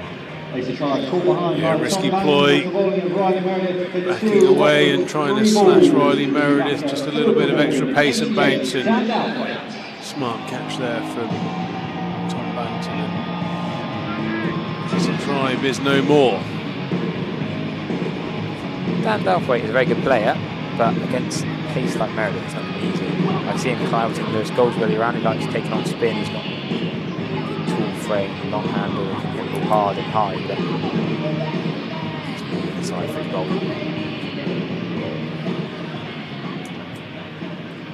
Glamorgan do not have a good record here, remember. They've not won here since 2017. 4 out of 19 attempts here. And the only times they've won 4 out of 19. So the form is not with Glamorgan. Yeah, they've got some work to do now. It's only 12 overs gone, 94 on the board, but more importantly, half the batters dismissed already. Another quick bouncer there from Meredith, and a good one. Judged as legal by the square leg umpire Mike Burns. And successful over there from Meredith, cranking it up to somewhere in the region of 85 miles an hour, which is slippery enough on a Friday night here in Taunton. Yeah, great start from Riley Meredith. I enjoyed this comment on the YouTube. Is it a collapse if we never got started? That's a fair point. Morgan went from 7 for 1 to 22 for 2, 49 for 3, 75 for 4. Nothing here for too much yet. Yeah, I thought Callaway looked promising. Ingram started well here. He's got his runs at Pretty decent rate so far, but they're going to need a big contribution from their star man. 94 for 5. Goldsworthy's been expensive, but he's picked up 2 wickets already. Ingram's just going to, I would imagine, just have a little look while his new partner gets himself in, but it'll be very, very obvious when Ingram decides to put the accelerator down, because he does generally go for those big shots over wide mid-wicket, targeting Gimblett Hill area away to the scoreboard. This is Lewis Goldsworthy's 3rd over from a different end. Keep swapping, keeping him going. He started at the Tishkovic end, then bowled from the river end, now back to Tishkovic Pavilion end, bowling at different batters and different circumstances, I guess. Just a 1 spinner Somerset will bowl tonight. I think that's the clever captaincy of Lewis Gregory, not allowing one batter to particularly line him up. Carlson tried to take him on to the Somerset stand and caught very well by Tom Abel. And Goldsworthy getting that wicket of Ben Kellaway off the reverse sweep as well. So a wicket in each of the first 2 overs. That's good placement from Colin Ingram. Really nicely played in between Tom Abel and Matt Henry. Long on a mid-wicket pocket down towards Gimblett Hill. Poor delivery there from Goldsworthy. He's held that back pace-wise and dragged it down. And easy pickings for someone who looks to hit through that area quite consistently. He's certainly eyeing up that mid-wicket boundary. Better length there from Goldsworthy, spearing in that Yorker. 1 ball left of this over. Imad Wasim probably be the next batter in. He's had a number of very good performances in the PSL of late. I've noticed he's got a few scores. Yeah, born in Swansea, don't forget, so he's got those Glamorgan connections. Pakistan international. Sort of left-arm drifter. He's a left-arm spinner, but he'll often bowl with the new ball. Yeah, he doesn't really take the ball away from the right hand, almost swings it back in, if anything. Bowls arm balls. Got quite a funny release point, which will be interesting to see later on. Still remember in the Champions Trophy a few years back, his breakthrough international stage. So Morgan aren't done with yet. Ronnie Meredith is probably just going to continue from the river end. If he bowls well, I can see him bowling his 4 overs straight through. Cooper Associates hit that mortgage for 6. It's not a bad idea. QR code up there if you want to have a look at the offerings there. At the moment, the Glammy players need to hit that white ball for a few 6s just to get that rate up a little bit. Ingram has played nicely. He's at going at pretty much a 200 strike rate for his 40 so far, but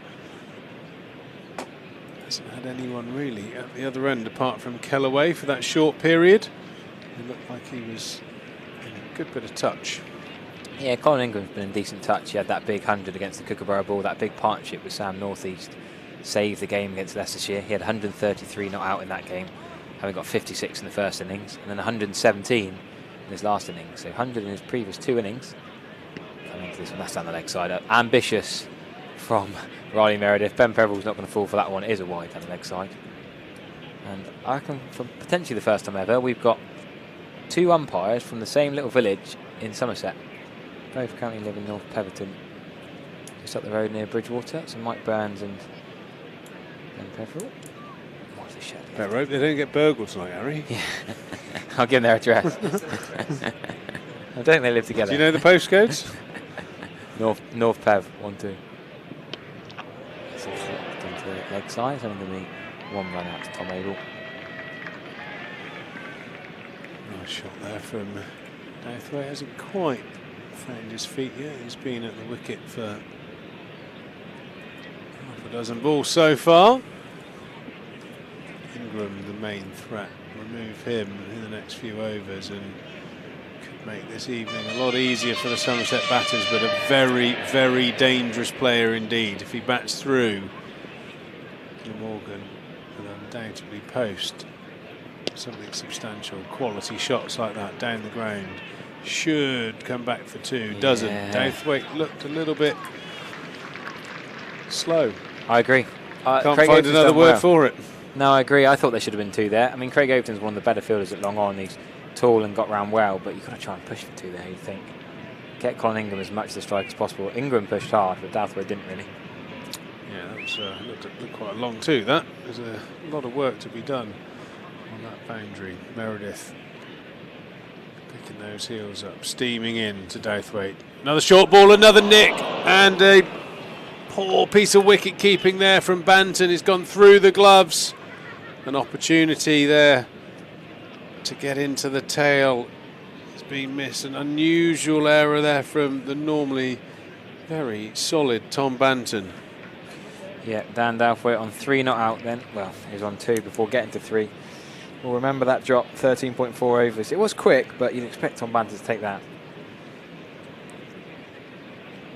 And that's hit the edge of one of those symbols by the looks of it that time.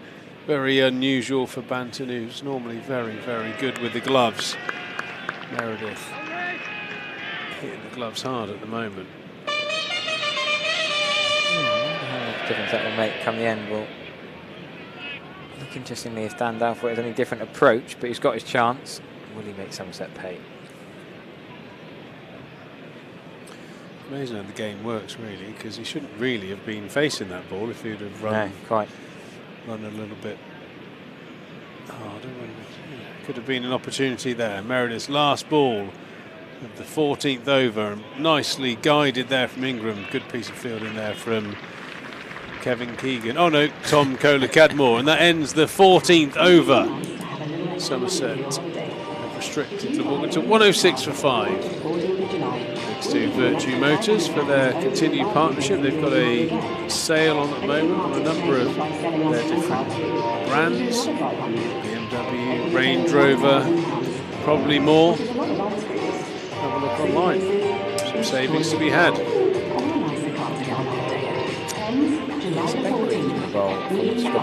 Now his first over went for just 4 runs. Cracking start for Ben Green. Back from his stint with Leicestershire again. 2 Kookaburra ball rounds. He played for Leicestershire in the Championship. Had a good 50 with a bat against Glamorgan. So he's playing against these guys. He knows only bowled against them 2 weeks ago. Played against his old teammate Ned Leonard in that game, of course, who's 2 wickets away from batting here tonight. Little birthday shout out. I had the privilege of sitting next to a woman earlier, Monica. She's celebrating her 90th birthday, and she first started watching Somerset in 1946. Gosh, we need Vic to talk about that. She even showed me the scorecard from the first game she watched. Shout out to Vic, who's this on his Friday evening at home. Yeah. Good piece of fielding, Sean Dixon. Vic played and he brought up a gallon. Yeah. Happy birthday, Monica. 90 years of age. I did tell her, I said, you're only 2 hits away from a card from the King. What did she say to that? I don't think she understood a word I was saying, to be honest, but she was having a great time. She'd had a few little Proseccos, and a nice bit of cake on the table. Loving life. Ben Green bowling to Douthwaite. A very nice shot, and well fielded by the Vitality stumps. Somerset's 12th man, or 12th, 13th and 14th men there. Last time we had a T20, there were about 4 birthdays at once. My wife shares a birthday with yourself, Pete. There were a few others in the crowd that day. Seems to be a few tonight as well, apparently. Well, she can share the date, but not the Colin the Caterpillar cake I always get. That's lovely a lovely shot there from Colin Ingram onto the sponsor's map. Raced off of it all the way to the rope for 4. Certainly a bowler that a lot of teams generally try and target, which is why Ben Green picks up a lot of wickets, but Colin Ingram has got the bit between his teeth tonight. He moves on to 46 and in double quick time. Yeah, we say Colin Ingram's a danger man. He's now 1 blow away from getting a half century, and he won't stop there. Slower ball from Ben Green. It's going to be a single to Sean Dixon at point. Oh, I think he was in with a direct hit just, but good backing up from Matt Henry. And he's run so far past it, Ingram's never going to be able to come back for 2.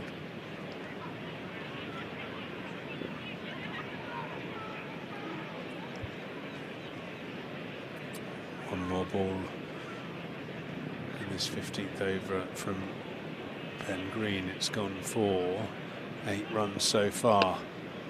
He's going to go for one more, so a good clawback after that boundary, and we've got Rob in the stand who's found another person celebrating a birthday. A very happy birthday to Rob, 39 years old today, doesn't look a day over it, from Tiverton. Are you having a good day? Having a great day, thank you, Your very, very much younger sister stitched you up, the one who's whistling at the moment. Any messages for her? Just take your medication. Lovely. Well, I think they've got a song for you, Rob. You're all the way from Tiverton, so come on then. Friends and family, give him a happy birthday.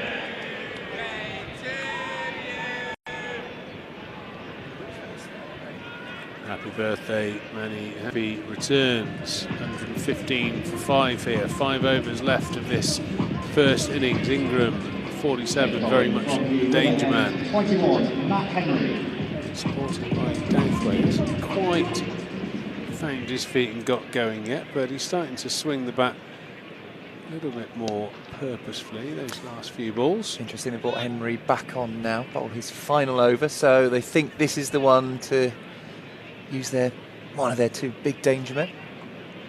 Well, they've got one of Overton, they've got a bit of Green, and they've got 2 of Meredith, a couple of Meredith, so yeah, that'll be sort of drawing straws for those last few overs. Always tough to bowl those death overs, especially if a good player's in, and Ingram certainly ticks that box. He's in and he's very good. He's lovely to watch as well. He's a good flowing left-hander, isn't he, when he gets going, which, as you say, he's now on to 48. But the score needs to be higher than that, really, at this point for Glamorgan if they're going to put a really competitive total up. They're going to leave themselves a bit of work to do with the ball at the moment if they're going to try and defend something the way they're going at the moment. But Ingram could easily really kick on from here. And Douthwaite's got power to add as well. He hasn't got going yet. 7 off 10, but he can certainly hit a ball. He's tried there. Has he edged it? No. Nicely bowled. That's a quick, well-directed bouncer.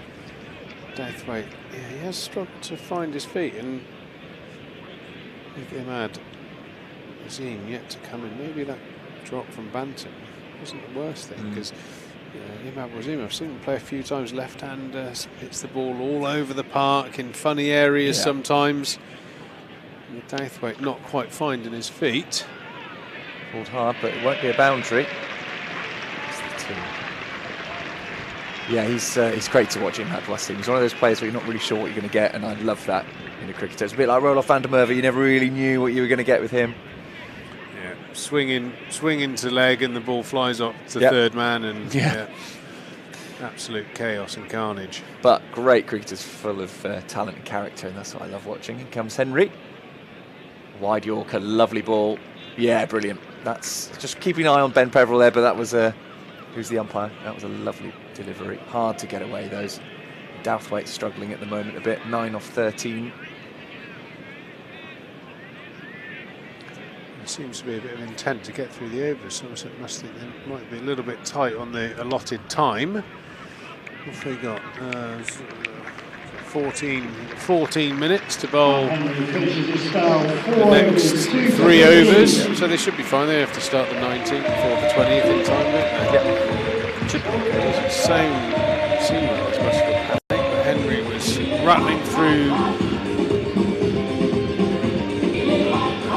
to Trade Nation, one of our partners here, and with the iconic, which is iconic now, the Trade Nation stand. The kids love it. All the party goers love it in there. Holland away. Oh, there you go, big, don't they? Parties when the Dutch play a bit of footy. Old Orange Army over there in the Trade Nation cricket stand. They like to bring colour to cricket as well, don't they? As Harry keeps reminding us. I liked it when they gave out the Trade Nation caps. Yeah, there was a sea of orange over there, yeah. Got mine at home somewhere. Meredith, this is pulled. Pulled well. Straight into a gap there, couldn't quite see around the corner, but yeah, he's got a shot. Douthwaite needed that. He's just caught his run rate up. He's 14 off of 15 balls now, and maybe that is the catalyst he needs. A big agricultural swipe to the leg side, which was from me. It was a compliment. That was your go-to shot. Was it a stop shot? Like breathing in and out or a forward defensive. Petrie go forward defensive now. That was something special. And rare. Oh, nice bowling there from Meredith. Tries to give himself room, expecting another short ball. Yeah, brilliant. Brilliant bit of bowling. Not far away from knocking off stump out of the ground. Let's have a look. This is a good angle for that. Oh, that's a coat of lipstick on those lovely pink stumps they have out there. Oof, close. I'm sure they get lipstick on them very often, probably.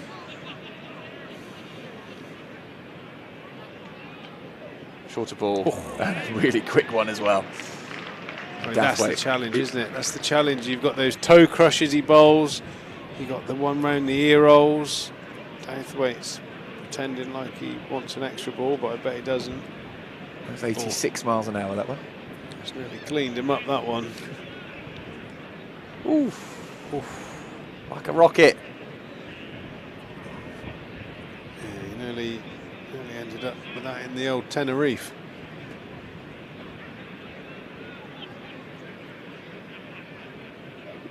And the slower version. Oh, we've given it a wide there. Just a little bit too high, I think. They're a bit of a gamble, the slower bounces, because you never really know how they're going to react into the surface, and that one's just kicked off of the leather. Just ballooned up a little bit too high. Ben Peverell giving Burnsy the nod. All the variations that Meredith's got. A lot of tricks in the book are being brought out here by the Somerset overseas signing.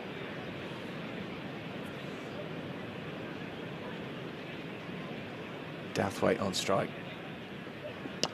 It's full. Down the ground to Craig Overton. Don't take on his arm, which is very wise. Ingram will take the strike then. He's on 48. He's playing well, actually. 29 deliveries. He's the only one who's coming in looked really settled, got going.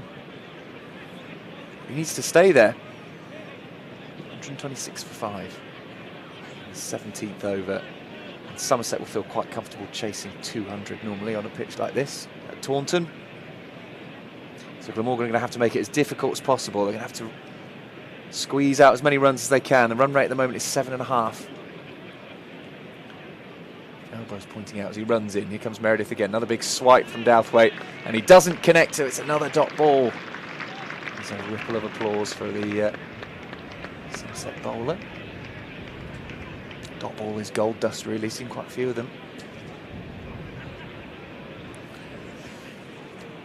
In fact, Douthwaite has faced 8 dot balls now from his 18 balls. Yeah, he's got a couple away, but yeah, a lot of dot balls in a short innings so far. This will be the final ball of the over. Oh, he's got hold of that one. That is big. Look out in the churchyard. 6 runs, and it has gone into St James's Churchyard, and Ingram brings up his 50 in the most stylish way. 54 he's on to now from 31. He's just looked like he's playing on a different pitch. Yeah, that's a serious shot there. The pros for Glamorgan is Colin Ingram's looking in great form and he's smashed 50 odd off 36. The cons are he's shown it's a pretty good wicket. You'd have to say that Glamorgan are probably 20 or 30 under par at the moment. They really, really need a burst of shots with the quality of that. That's right out of the screws into the churchyard. Now, last time I saw a ball go to the churchyard, Andy Hurry, the director of cricket, was the man who was assigned to go and search the church to find it. Well, they're about 100 quid each. Yeah, I know. It's so expensive. Absolutely. But the fact that it's his job, DOC out there. And I was standing on the balcony, and I'd seen where it went, and Andy was looking around, and I was... Sign of a good boss, seeing it. No job's too small. Exactly. He was about to give up, and I sort of said, no, you haven't looked in the right place. I sort of pointed him further back, and then about 5 minutes later, he came back triumphantly holding the white ball. So I'm quite happy with that. Ben Green, it's a full toss. It's in the air, and that's going to be potentially in the river. It's gone in the river. We've had Churchyard on one ball, and their very next ball goes into the river. Wow, we've seen some big hits here now. Not a good delivery there from Ben Green. Full toss. dealt with by Douthwaite. It's not far off baseball there, is it? The way they've hit it, home run. And the ball, the fact it didn't bounce. Couple of birthdays. Jake Ball bringing the balls out to Ben Pepperell. It could be a busy man. I think Andy Hurry needs a swimming trunks on. Do we reckon? He's probably busy in the churchyard. He needs to send Jason Kerr out with his swimming trunks on. Get in the river. Are they ruined once they go in the river? Because that ball's only one ball old. Yeah, gone. Oh no, because it's a different end, wasn't it? So it's the ball, because they have a ball at each end. Yeah, they just get full of water and just expand. That's it. All the fans at the top of the hill just stand watching it over. This is again in the air, but it'll bounce in front of Craig Overton, who will get down low. Nearly surprised the faithful in the Colin Atkinson Pavilion with a bit more than they bargained for there. Has he got his trousers on tight enough? Ooh, just about clinging on for dear life there, I think, his waistband. Oh, we've got a reverse angle. We don't want the reverse angle. Oh, it's okay. Just about. He might want to tighten those. Another wide Yorker, this time from Ben Green. They're only able to get a single from it. Better from Green. Douthwaite's just started motoring here. Good signs for Glammy, going at about 8 runs and over. That'll get them somewhere near 160. They'll probably be targeting 175 from here if they can manage to keep Colin Ingram at the crease and motoring. I'd imagine he'll go into hit mode about now with only 2.5 overs to go. Ben Green into length and bowling well to his field there. A bit of a slower bouncer. Ben Green rarely wicketless at the moment. He's gone for 23 for his 2.4 overs. If you just keep the boundaries off of the card, the next 2 balls, it would be a good over after the start. Usually finds a way of getting a wicket. Another good Yorker. Normally finds a way. Douthwaite, not a keen runner.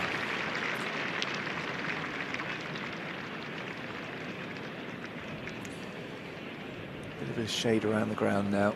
Still pretty warm out there, I should think. 143 for 5 with 2 and a bit overs to go.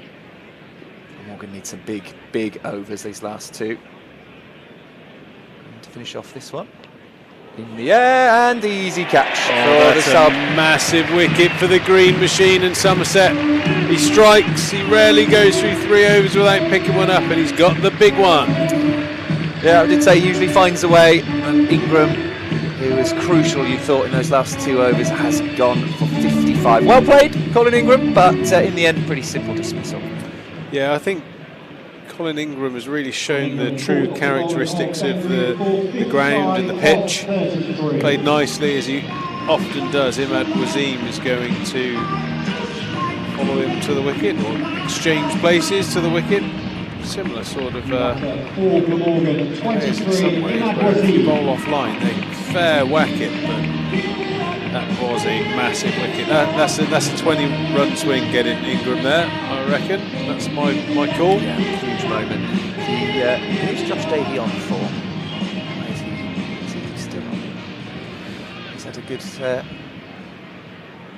couple of opening partnerships in the Championship, but he's now on the field for someone. I can't see who that is again. Gregory back into the attack.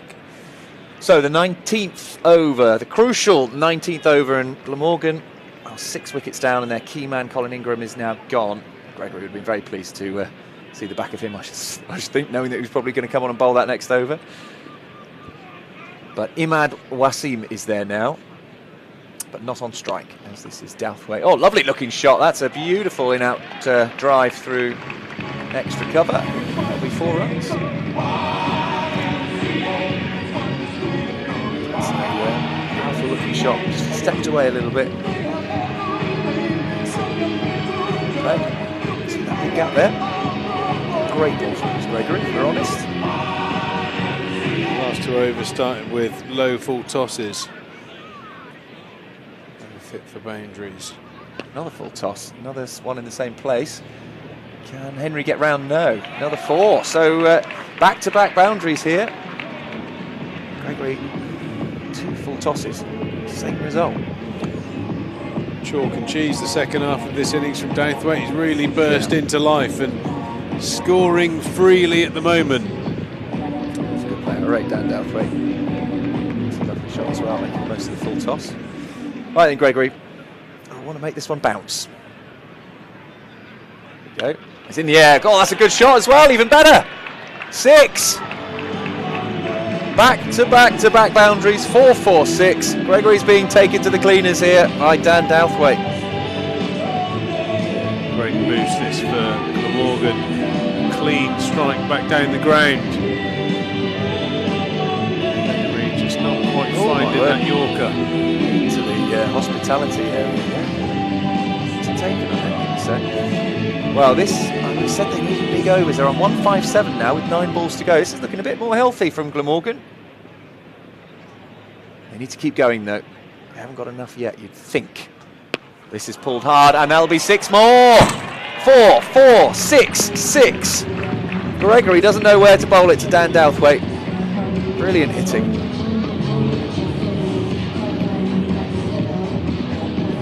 He's bowled a short one, but it's sat up nicely. Douthwaite's just hit 3 boundaries. He's not missing out on that one. Yeah, from below a runner ball, all of a sudden he's smacking it to all parts. Douthwaite. He's on to 45. 20 off this over with 2 bowls to come. That's by far the biggest, I'm sure, that we've seen in this innings. With 2 balls still to go, what can Gregory do? Well, that's a good response. I wonder if that had a bit of on the wrist on it as it came through. Certainly a slower delivery, it felt. Yeah, just kissed the turf a little bit, swung in slightly. Yeah, bit of a agricultural sort of hack to that one. If he'd have played it like those other cover drives, he'd have probably picked up another boundary. He's done similar there. Henry's not going to reach that one, I don't think, is he? Yes, brilliant work, just about on the boundary. So actually, in the end, Gregory managed to keep them just to 2 runs in the final 2 balls, but it's the damage was done. The 2 4s and then the 2 6s. Ooh, that's close, Matt Henry. That is very close. I think it was okay. What did they give it as in the end? They did give it as 2, I think. Yeah, it looked like he just about got rid of it. Yeah. So it will be Meredith to bowl the final over. And they're on, what are they, 165. Lovely Aiming in the mid 180s then, I guess. 20 off this one. Imad Wasim is there. Well, you can whack it. Just an easy 20. Yeah, well, I just think, go for it. Well, I think 180. 180. I think you'd feel competitive at 180.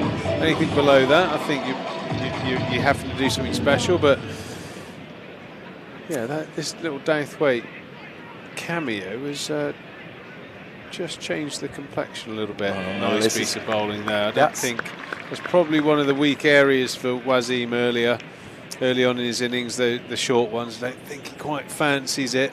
Not many do at that pace. That's the thing to remember actually, is that Wasim hasn't faced the ball yet, so he is fresh. Whereas if it was Colin Ingram now facing that, or Dan Douthwaite if they'd got a single off that last one, or an odd number off that last one, then perhaps a different story. But yeah, Wasim will just take a ball or 2, I guess, to take a look at it, especially off Meredith. Somerset's quickest bowler.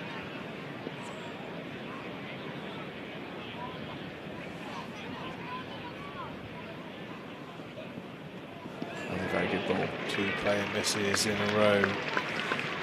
Imad Wasim very keen to get back up the other end.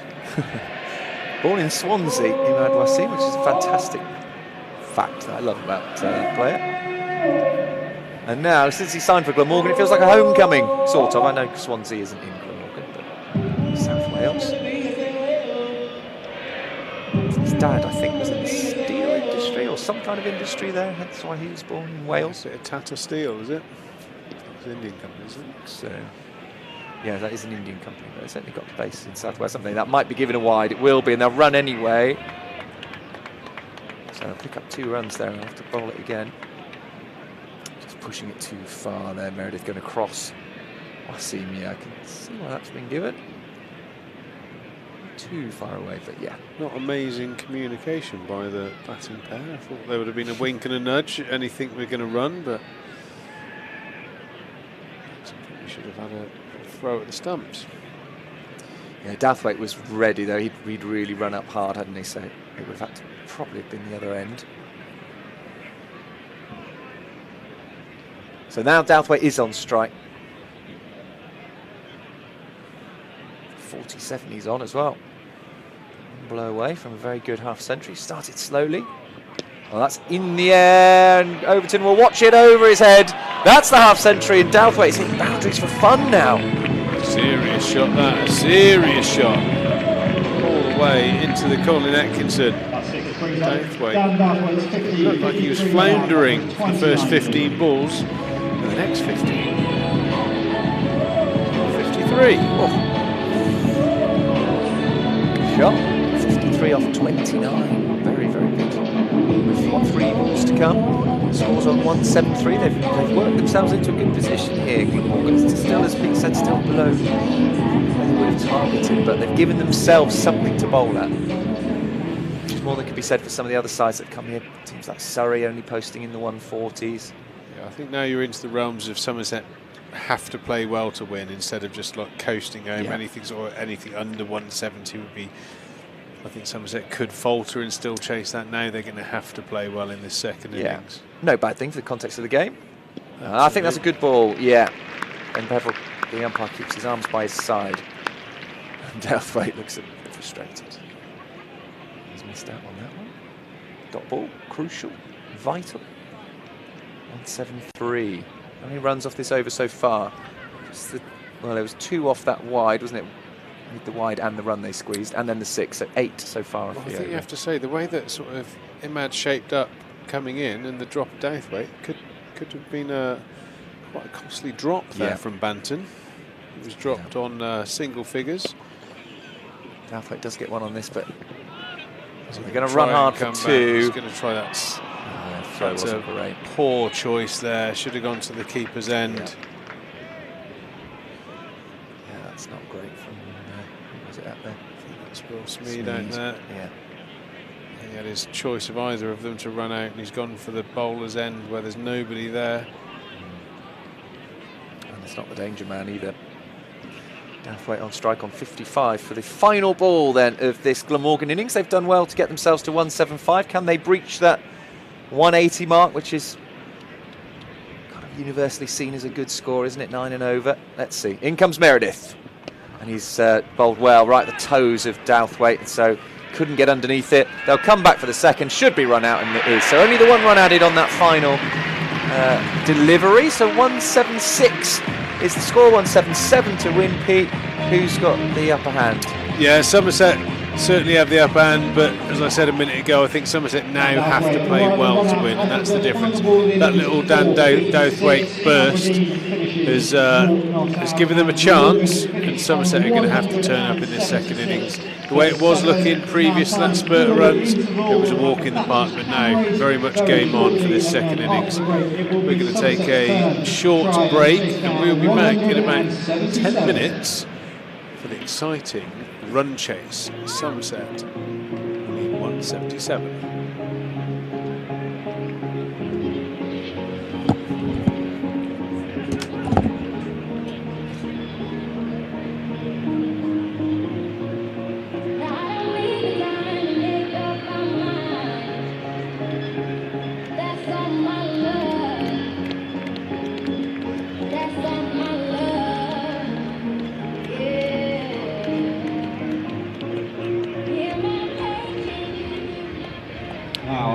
Happy birthday, 60th birthday to Mark and the whole Spirit team in the Hawaiian shirts. They're all in attendance today. Also a big shout out to Samuel Marsh. It's your birthday today in the Somerset stand. Happy 21st birthday to Oliver Weatherall. And a big shout out to our long-standing member Monica, who is celebrating her 90th birthday today.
Thank you very much for your brilliant support so far tonight. A sold-out Taunton looking fantastic under the lights.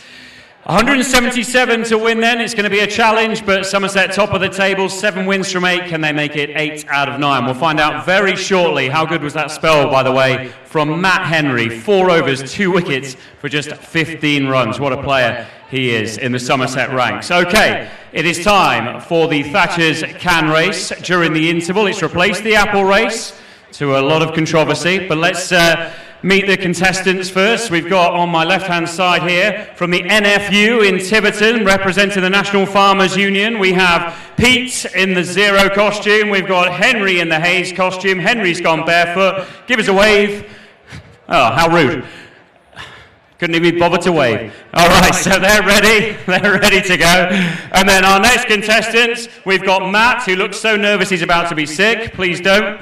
Not on the outfield. And we've got Ellis in the gold costume as well. So we've got Matt, who's in the blood orange, and we've got Ellis in the Thatcher's gold. And they're representing Bradford. Okay, so let's see who wins. It's a slalom race. It's a relay race. They have to peg it down to the other side of the outfield along the Somerset stand, make it back. Their teammate goes next, and then it's first past the post wins, and they win a big crate of Thatchers, and then they will compete in a high catch competition. Stumpy's ready. Let's get the contestants to our starting line then. Who's taking the first leg? It looks like we've got Pete coming up against Ellis. Big strides from Ellis. I'm being told by Will on the team, they are not allowed to hold the suits, guys. And I can see some clear holding going on here. Come on, let's keep it clean. Let's make it a clean race. All right. So, we've got Pete. We've got Ellis. Good luck. In 3, 2, 1, let's go! All right, Pete's off to a good start. He is in the zero costume, of course. Oh, what a move that was from Ellis. He's ducking, he's weaving. Ellis takes the lead. Now they sprint back. This is crucial. Ellis really bobbing his head. Great technique from Ellis. Well done. Okay, it's close at the changeover. There's Matt. Oh, he cut a corner there, Matt. Go around there. We've got Henry in the haze. Barefoot Henry. Come on, Henry. You've got to keep up with Matt, but it's a slow turn. It's neck and neck. Here we go. He's coming back, and Henry pips Matt. Right at the finish. Wow. What a race. What a race. Many congratulations, Henry. How do you feel? Knackered. Thank you. Knackered. Good. Barefoot. It worked for you as well. But, I mean, it was that last sprint, wasn't it? Have you been training for this? Yeah, flat out, yeah. 2 months of doing nothing. It's really working. Good. Got a game tomorrow, I believe, for Tiverton. Pete, you took the first leg there. I mean, what do you say to Henry, though? I mean, he really carried you. I think the tactic was always for Henry to bring it home, and it worked, so game on. Well done. You represented the NFU with pride, but it's not over there. You have won a big crate of Thatchers, but you could have what everyone wants, which is a bobble hat, and you are allowed to use your hands for this. It's a high catch. Okay, so Will's got the tennis racket. He's got the tennis ball. The lads are getting ready. Very smartly dressed contestants tonight, I have to say. Really representing the NFU with pride. Right, guys? Are you ready? Yeah, good. Right, let's line you up then. Will's got the tennis racket. Who's going first? All right, Pete's going first. It's a windy night. It's going to be tense, this. It's tough. Here we go, Pete. Give him all your support. In 3, 2, 1. Send it up. Whoa, that's a high one. Pete's got ground to make up. Ah, oh, beautiful, beautiful. Tell you what, you can tell he plays cricket. You can tell. Very slick. Have we got another ball? No? You need this one back. There you go. All right, Henry, big pressure. You brought it home in the race. Can you finish the job? Give him all your support in 3, 2, 1. Send it up. That's a high one, nearly hit a seagull. Go on, Henry, go on. Ah, yes. Outstanding work, guys. Well done, many congratulations. Big thanks to Thatchers as well for sponsoring tonight's competition. Somerset go in search of 177 to win. Let's ramp up the noise as the players and officials return to the fray. Please welcome back to the field your two umpires, Mike Burns and Ben Peverell.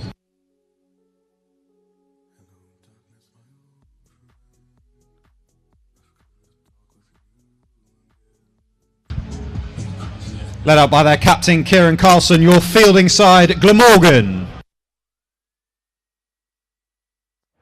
opening the batting for Somerset, sponsored by King's College. State Agency 23, Will Smeed walking out to your chosen walkout track of Becky Hill's Indestructible.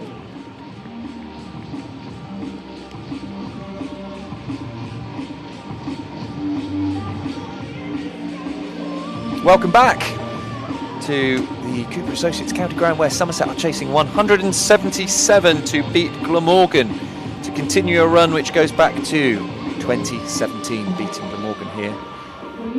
They haven't won since that year. It'll be Imad Wasim by the looks of it, with the ball in hand at the moment, just kick things off. So they'll start with a bit of spin. Tom Banton is with bat in hand at the moment at the striking end, and Will Smeed, his partner. My partner is Harry Everett. The peak trigger somewhere. I don't know where he's gone, but he'll be back in a few overs' time. But Harry, what do you reckon? Then you watched the last of those overs from the back of the box. They did quite well in the back end there. Yeah, I think that Tom Banton drop of Dan Douthwaite has given Glamorgan the momentum, you know, to allow Dan Douthwaite to whack that quick 50 at the end. If he goes, Imad Wasim didn't actually look as good as we bigged him up, but he barely had a run at the end. He was struggling to get Riley Meredith away. And then Gorvin, Leonard, McElroy was a bit of a tail at 9, 10, 11. So actually Douthwaite was the last man. He was going to take the game away, and he's done well to get it up to 176, but I'd still say it's below par, and Somerset are still favourites to chase this. But yeah, you'd say so. Just they're quite happy chasing big totals here, and it isn't big as, you know, we've seen them chase 230 against, what was it, 234, was it, something like that, against Middlesex. So you feel like Somerset should win, but sport, and cricket in particular, is a funny old game. T20s can change so quickly, as we know. Banton on strike then. He's already faced one ball, and he's defended it. Here comes Wasim, and he kicks out that left arm in a really sort of flowing way. Oh, he's let one through his legs there, but Banton wasn't looking. Didn't give away a run. I don't think there was a run on anyway. But Banton knows Imad Wasim. He's going to bowl these swingers, these little drifters into his pad, so he's clever there. Second ball, he's tried to give himself room, tried to open up the covers, but Wasim has bowled the first over in T20 cricket so many times over the years. He's a canny operator. Oh, it's seagull time at the county ground. He's just pushing into the offside, straight to a fielder. This is good stuff from Wasim so far. He's the kind of guy that can open with a wicket maiden, sort of, not semi-regularly sounds a big statement in T20 cricket, but if he gets it right, long on's back, but it's quite hard to blend to long on. Deep square legs back on the sweep, he bowls too quick to sweep. And the batter tries to beat cover, but he's struggling so far, is Banton. And then you resort to a cheeky single. Gone with a nice clean pick-up, but Douthwaite just struggled to get the ball in his mitts. Banton happy to be at the other end, see what Smeed will do to Wasim. Yeah, it's interesting. I like the idea of starting with spin because these two like pace on. Yeah. So starting with spin is a good decision when you're playing Somerset, I think. Just make it a little harder for these to have to create their own pace. Smeed in particular really likes it quick at him. Punchy player, Smeed, isn't he? Whereas Banton's a bit more flowing, a bit more relaxed in his approach, whereas Smeed is all punches and smashes. Well, that's why it works quite well as a partnership, actually, these two. I think two very different players. And they score in very different areas. Yeah, don't they certainly do. They certainly do. Will Smeed quite often is forwards, straight, that V, whereas Banton will look square of the wickets, both to his left and right. So this will be just another cheeky little single. And that's a very good opening over from Imad, who leaks just 2 runs, the former Pakistan international. Stumpy walking around underneath us. No spikes on the covers, please. Well, they did in the championship game, actually. Brett Hutton was all over those blue covers. Was he wearing spikes? Yeah. Well, oh dear. They had to try and get the ball, to be fair to him. Well, they normally go on all fours, don't they, to get the ball, because they don't. Yeah, but they spent a while looking, and then someone else came and helped him, and then the fans weren't being much use. It was actually stuck in the middle in between 2 covers somehow. We're going to see Jamie McElroy, the tall left arm seamer, as I'd expect to open the bowling with a new ball. Bit of swing. Him and Wasim, 2 left armers, very different techniques. Really, really good first over from Imad Wasim. I think effectively now you need You still want to get 175 off 19 overs because of that tight first over. Smeed will fancy in the arc. Anything under his pads, he'll fancy into Somerset stand here. Yeah, just got to be careful up there with the wind blowing in that direction or coming from that direction. So stuff that might normally fly into the first couple of rows of the Somerset stand could actually land inside the rope. So just worth remembering that. Yeah, we saw Ned Leonard fielding it long on in that first over. Former Somerset man will bowl soon enough, but McElroy's your swing bowler. Wasim's your clever first over operator. It'll be interesting to see whether they give him another one in the power play, or do they go to someone like Dan Douthwaite, or Andy Gorvin swings a new ball as well, so he's a skiddy alternative. That's a beautiful ball from McElroy, an edge from Banton. He's going to get 4 for it, but it wasn't a deliberate stroke. A little bit pokey, and there's no deep third in his power play. McElroy's hit for 4. First bout in the Somerset innings. Nicely played. If he's meant it, let's have a look. I think this is what's he done here? Ooh, has he got? What are we saying? I think he's been squared up there. Yeah. I think it's a false straight. I mean, you poke at that in a T20, whereas you might leave it in a championship match. But I think McElroy's beaten him there. He's done well there. Whereas that one was yes, that's probably what he was trying to sort of look at in the first instance. Oh, that's a terrible throw. He's got the sun in his eyes, to be fair. The sun is dipping now in Taunton. Well, you reckon he can't see who the wicketkeeper is? He doesn't know where just he's cannot see the wicketkeeper. Throw it somewhere near him. I know where he's supposed to be. Alex Horton, the keeper. Chris Cook dropped from the squad. First time since the 2011 debut. Big name player to not be in the side. Alex Horton's got his chance. Batted 3, which was a bit harder than we thought he would. He's now got the gloves. So shot Will Smeed's really improved on the last couple of years, I think. The genuine cover drive. He's never moved his feet much in T20 cricket. He is a plant down the middle and swing through. Really good hand-eye. Hits the ball hard with his big muscles. But he's playing more cover drives along the ground. I think his red ball return has helped him, actually. He's scored a couple of hundreds in the 2s in recent weeks. And I think it's helping him play more orthodox shots. Is helping his T20 game as well. He's got more than just the biff over cow corner that he's very good at. That's lovely. A lovely shot. That's lovely. What a bit of timing there. Just going to flirt with the fielder. He's never quite going to get there, but Dan Douthwaite was tempted. Just the timing. He's went that off the middle as well. That's a leg, maybe. Glorious Tom Banton timing. We're lucky to watch this lad so much here at Taunton. Yeah, interesting that England have used him as a finisher, sort of a 5, 6, 7. And Will Jack is another one I thought was an opening bat. Him and Banton open in county cricket for Somerset and Surrey respectively, but slightly different role for England. Yeah, well, it's more competition for places, isn't there? And opening is a big ask in international cricket. You've got a lot of people who want to do it, and in T20s you've got Joss Butler, who quite fancies that area. I always thought Joss Butler was one of the best 6 or 7s in the world, but he's also one of the best openers in the world. If you're the best T20 batter in the world, then you just get out the top and face as many balls as possible, like even Kohli would have a go.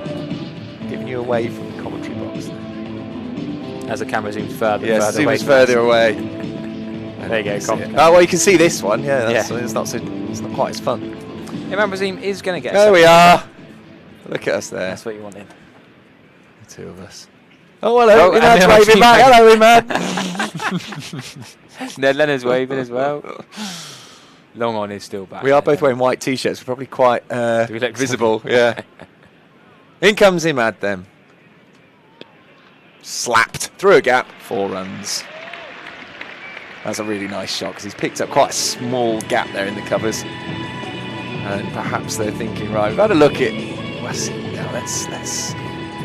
Well, Tom Banton was trying to play him off the front foot through the covers. I think Will Smeed benefits from a tiny little bit, not a drag down, but back of a length ball that he could then force off the back foot.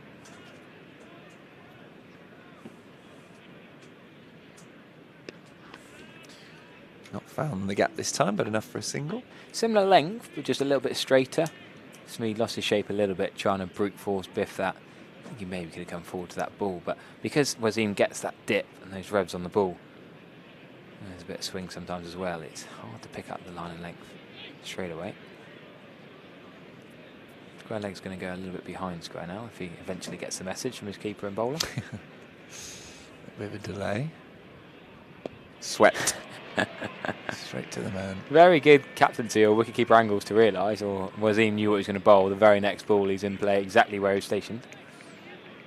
Banton couldn't have picked him out much better. Yeah, it feels good as a captain, I should think that, doesn't it? When you see your field placements work straight away. Yeah, Alex Horton calling the shots early as young wicketkeeper in the side.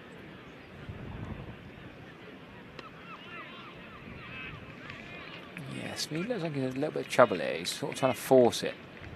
He's not quite got his time, and yes, he played that back foot punch to the offside for 4, but a couple of these balls he's just not quite sure what to do to Wazim.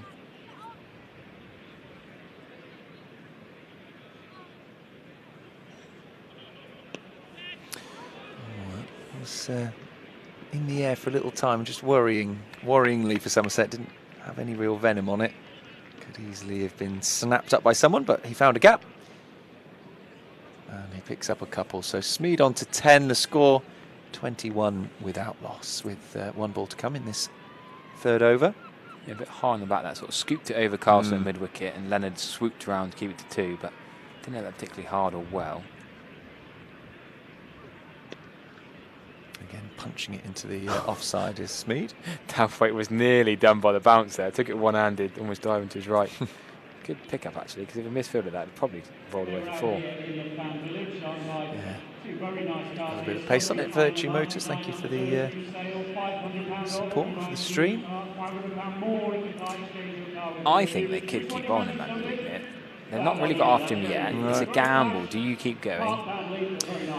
Is he useful in the middle overs as well? Well, there's no Mason Crane tonight, remember?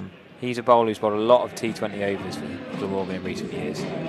I guess not many overs spin are bowled here at the Cooper Stations County Ground. Goldsworthy doesn't always get through his 4.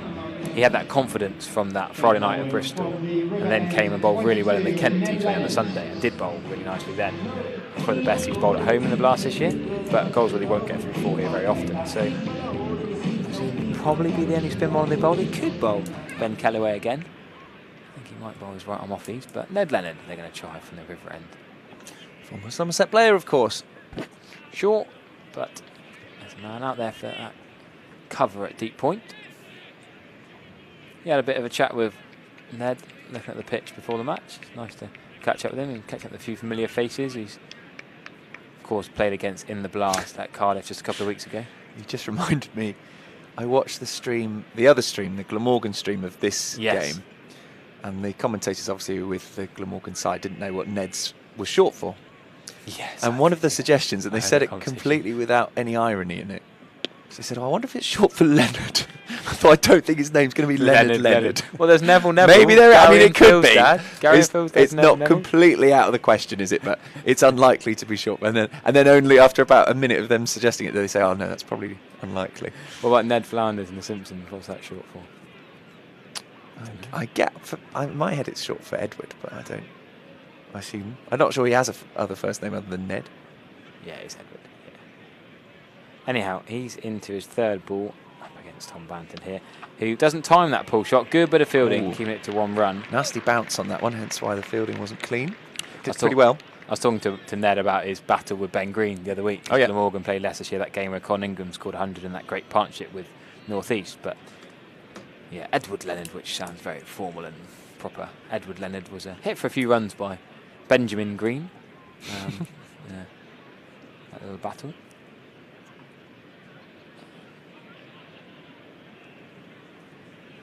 Just a man back on the leg side at square leg. That's a nice on drive, but again, mid-on. They're running to mid-on, mid-off here, Somerset. This is a hybrid track. It is a good pitch, but it's not coming on as hard and as well as T20s. Well, no, and I think what we've seen now, seen 2 teams bat on it, is that it's not your typical Somerset absolute belter. It's just offering a little bit to the bowlers here, which is good. You want to see a bit of a balance. Don't want the bowlers just to be machines for firing up shots for the batters, really. Yeah, quite. It's about balance, isn't it? Cricket is so much about balance. Attempted scoop, and they're appealing for the wicket. Ben Pevell, was it Mike Burns now, was saying no. Ned Leonard was adamant. Horton was pretty keen. Carlson got involved, the captain from extra cover. Chris Fortune's going all out on the music system with the, what do you call that? The what does that got? Well, it's like a trombone. Sort of the. Was it a French horn? Was it a tuba? I don't think it's a French horn. No, I think it could be a trombone. I don't play the trombone, you know exactly, but It's got to have a name, those three. Yeah. No, It's the drop. It's the drop catch. It's the. You do something a bit embarrassing, like appeal for a wicket. It's isn't normally given. for the away side. Yes, doesn't tend to be given to Somerset here. One ball remaining, Ned Leonard's first over, and that could be leading edge straight to mid-off. Ned Leonard has got Tom Banton. Ned Leonard's returned to Taunton, the Cooper Associates County Ground, where he played a few games, but now he's at Glamorgan, and he's got a big wicket of England international Tom Banton. He thinks he had him twice in 2 balls. Yeah, well, that's how you do it. If you think you've got them one time, get him the next one. That's exactly what he's done, and Tom Banton leading edge, just popping it up in the air. Simple catch. And maybe this pitch is just causing a few issues. 175 might be, or 176 might be a pretty competitive total here, the way things are going. Somerset struggling to get going. They're 24 for 1 now, after 4 overs. Good over that from Leonard. Really good start for him. Seeing the break catcher. I like seeing performance of the players coming back here and doing well. You want to see Eddie Byron doing well for Glamorgan, George Bartlett from Northants, Adam Hose had a great day out for Worcestershire the other day. Somerset have such talented players in their squad, they can't keep everyone. Jamie McElroy's going to have a change of ends. He's now going to try from the river end. Just that 1 over he bowled before Leonard came on.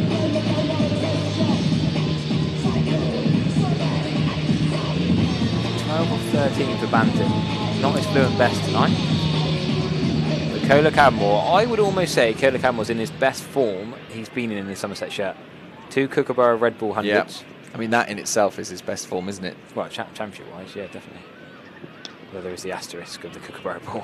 All of those you have to mention. Well, that's true, but he's had a few good starts in the Blast without getting a big 100. Well, he's not had a 100 in the Blast this year, but without getting a massive T20 score, he's had quite a few knocks where he's looked brilliant at number 3. Always quick scoring. Well, if head dipping. If he hangs around here, Somerset will win because he doesn't. Oh yeah, if he's in the 18th over, they're not losing this game. Yeah, correct. So Glamorgan need to find a way to get him out, but he offers up chances because he's a player of, taking high risk. It's not a particularly high risk shot though. I thought it was a high risk single. Kola Cadmore was dawdling, wasn't sure whether to go, but he wasn't going to danger. Well, Kola Cadmore he can be susceptible to run outs a little bit, in my opinion. Watching, he's not the quickest, but he sort of dawdles. He does a bit. He thinks and he does. Yeah. But I think he says he's not a very good fielder and he's quite slow. But I've actually been impressed with his fielding this year. Yeah, he's quicker than he gives himself credit for. But he's not. I agree. I think his fielding's good. Well, and of course, let's not forget that catch in the 23 final to win. I always say he misjudged that. Another bit of good fielding, one-handed again from Dan Dathwaite. Yeah, he's a very good player.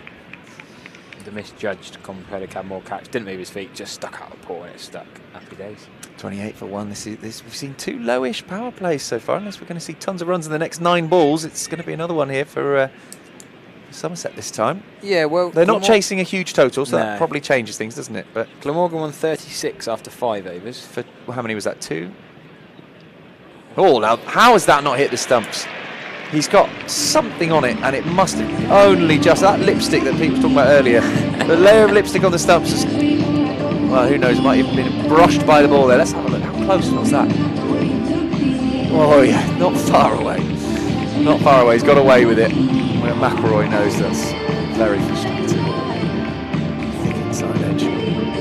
There were quite a few inside edges in the championship game here. Ben Slater scored a good 100, but so many inside edges. This wicket just the side that was used earlier in the week. He connects with that one, but there's a fielder in the deep, so it will only be a single.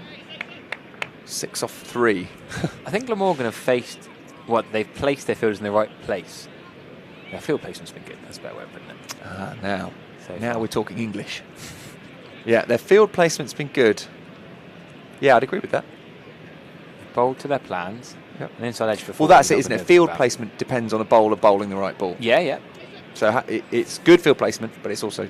Andy Gorvin is swapping here. That's sensible. Andy Gorvin's probably the shortest fielder, in most county championships. Well, he was the one who took the catch, wasn't he? So earlier on, he's going to go deep backwards square. Hammered by Smead straight to the fielder. And he's going to allow his slightly taller mate Thank you to I'm going to bring Hugo in. Let him tell you what he thinks of what he's seen so far. Cheers, Charlie. Thank you to our match sponsor, William Abbott Group. Going to our sponsors who pay for the live stream, allow us to broadcast this all around the world, watching all different countries and wacky places, enjoying your Friday evening or whatever you're doing, whatever time zone it is where you are. Shout out to Ange from Western Middle Chinook Cricket Club. She's enjoying the T20 in the stand. A few birthday shout outs. It's a sellout here on Friday night. Friday nights, this is the place to be in Taunton. Ned Leonard is going to bowl his second over. Mid on and mid off, both up in the ring. And Will Smeed goes over the top, over mid wicket, really. Wide long on for 4. Didn't quite get hold of it, he'd wanted 6, but he'll take one man. The dream ball, isn't it, for batters now, especially speed, anything to length. So strong on the ball shot. Not quite perfect time, but enough for a 1 bounce 4. And Somerset just looking to push the accelerator. Some pretty expansive shots so far from these two. 2 men out on the leg side boundary now.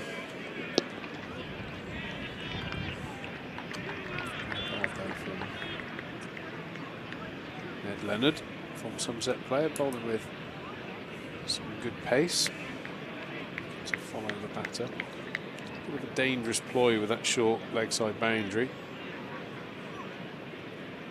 Brave bowling.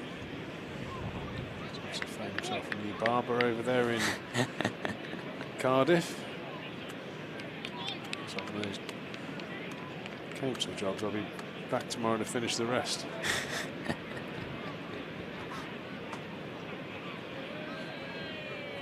Gives himself room, Kolakam. Well, plays that shot well, just tapping it behind. Point on the offside, getting 1 run for it. Needs to try with 55 on his back. Disappointed to only get 2 runs with the bat tonight, but he's been in good form against red and white ball for Glamorgan this year. As I mentioned earlier, he'll be hoping to take them to the World Cup qualifier in Amsterdam tomorrow. Jersey, Guernsey, Italy, Scotland, Netherlands, all trying to get into that T20 World Cup. Good running again from the Somerset pair. Anything to mid-on, mid-off, they're committing early. Mid-on was aggressive, attacking that ball, but Ben Kellaway couldn't stop the single.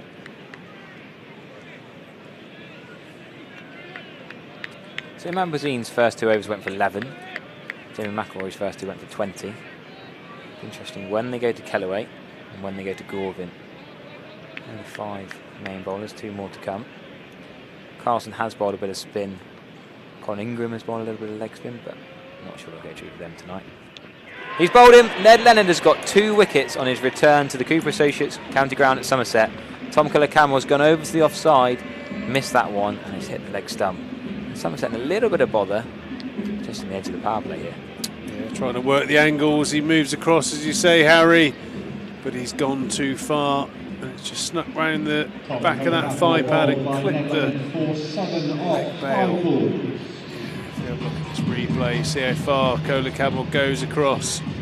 Way too far. The top of the leg stump. Dislodges that bail. And a very, very happy return to Taunton from Ned Leonard.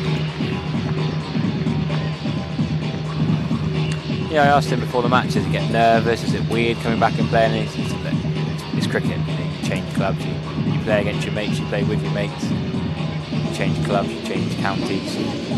Yeah, credit to him, the way he's bowled. He's run in hard, he's hit the deck. Bowled some good pace. Tom Abel to the crease now. After the man to steady the ship after some run rates. Where they'd like it to. Somerset won't be worried at the moment. Just trying to establish a bit of a partnership here. Get a couple of players in. Good touch in the last couple of weeks.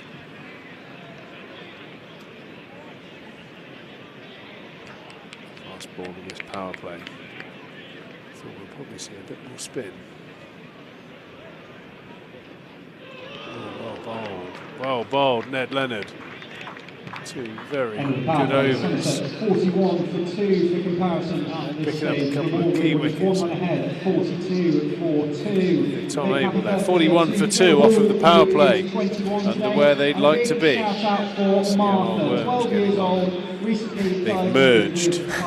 Worm merged. Very friendly worms, those two. 2 wickets down. That red spot, what's that doing? That red dot should be on the worm, shouldn't it? Why is Somerset first week just hovering above? Well, Dan Douthwaite is going to be the 4th bowling option for Glamorgan. Next seam option as well as Andy Gorvin. Bowls a heavy ball, right arm bowler. Probably a bowling all-rounder, I'd like to say he's a genuine all-rounder. Surprised they haven't bowled Gorvin at all while the ball's newish. If Andy Gorvin's going to play, I thought you'd want to give him ball while it's shining. A little bit shiny, but edge of the power play now. First ball in the middle overs. It's certainly been his night so far, Douthwaite. A little bit slow to start 15 balls, but the next 20 balls he faced, firework display. Picked up a 55, I think he got 55, didn't he? Somewhere around 55, there. yep. Played very, very nicely, run out off that last ball, trying to do the team thing, scampering back to get that extra run. So he's certainly feeling good about his game after that performance. To Will Speed now. He slashes over backward point, diving backward point, pick up a couple of runs. Very close to an opportunity there for the point fielder.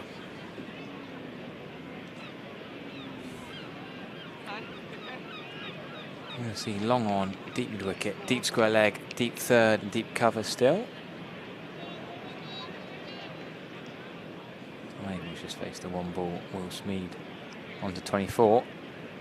He's been a bit more responsible. He's talked about batting deeper, batting longer, batting more sensibly this year. It's a fortunate single bat onto inside of his leg, into the offside. But yeah, he's had fast starts in previous seasons, but he's really worked on coming back into red ball cricket this year and taking more responsibility to bat deep into T20s. He knows he's got the strength and the skills.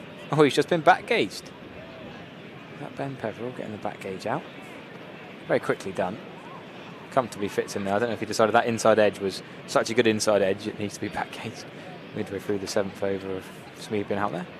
Yeah, Burnsy trying to catch someone out there. Douthwaite into Abel. Dot ball, nicely bowled. Quite uncharacteristic for a Taunton wicket. Quite a lot of mistimed balls. There seems to be a little bit of hold and a fraction of what you'd call tennis ball bounce.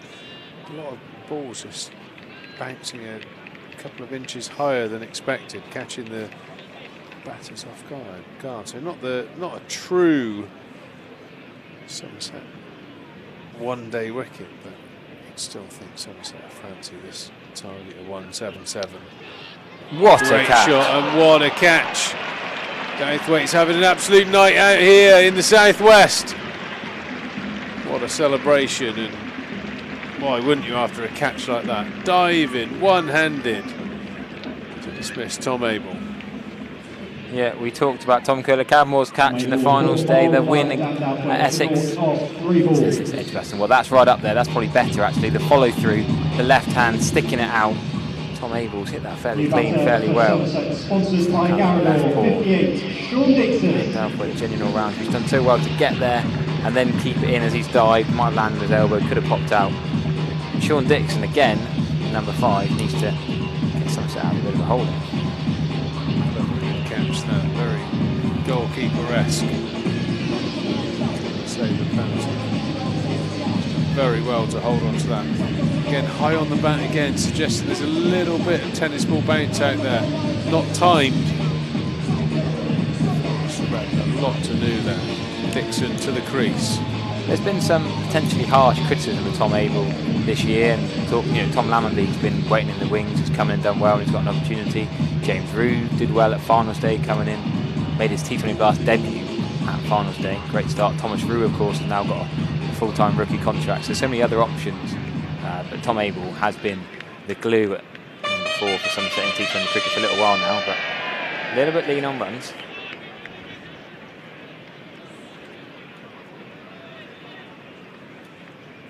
Generally, well, the team's winning, they don't want to change the batting order, but Sean Dixon, Ben Green and Lewis Gregory to come in this middle order for Somerset.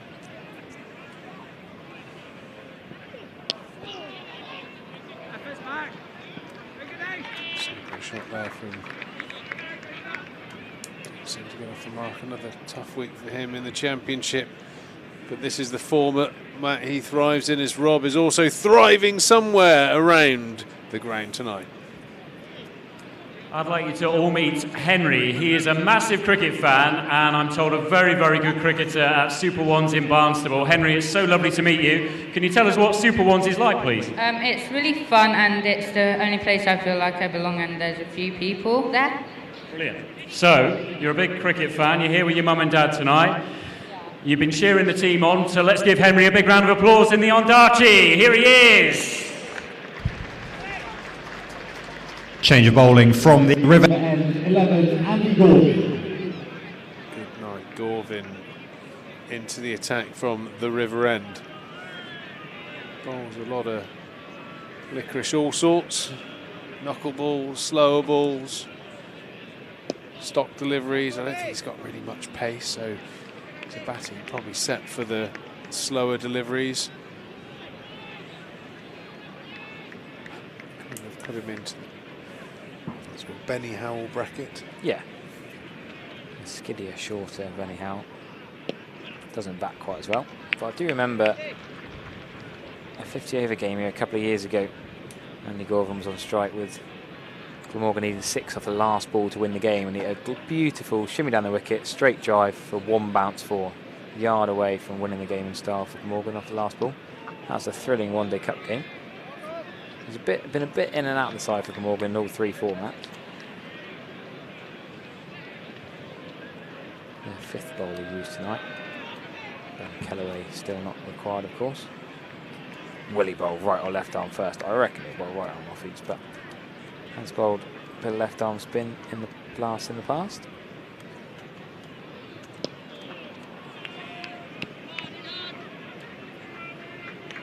Dixon and Smead don't want to lose another wicket early here. They know they've got time. Somerset know that even in the last 7 overs they can get 100 runs here generally on previous wickets. Yes, it might not be quite as good a wicket tonight. And there's a bit of wind holding up the 6s, but if they bat the overs, Somerset will be confident they'll chase this total down.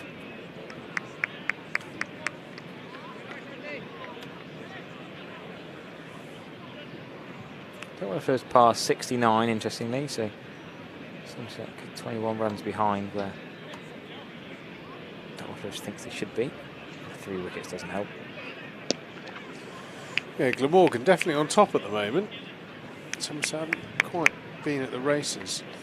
3 wickets now. Glastonbury may be over, but it's still another music festival this summer happening right here in Somerset, here at the Cooper Associates County Ground, Tuesday, August 26th, to coincide with the Somerset against Northampton Steelback Metro Bank one-day cup game. It's the Somerset Introducing Music Festival.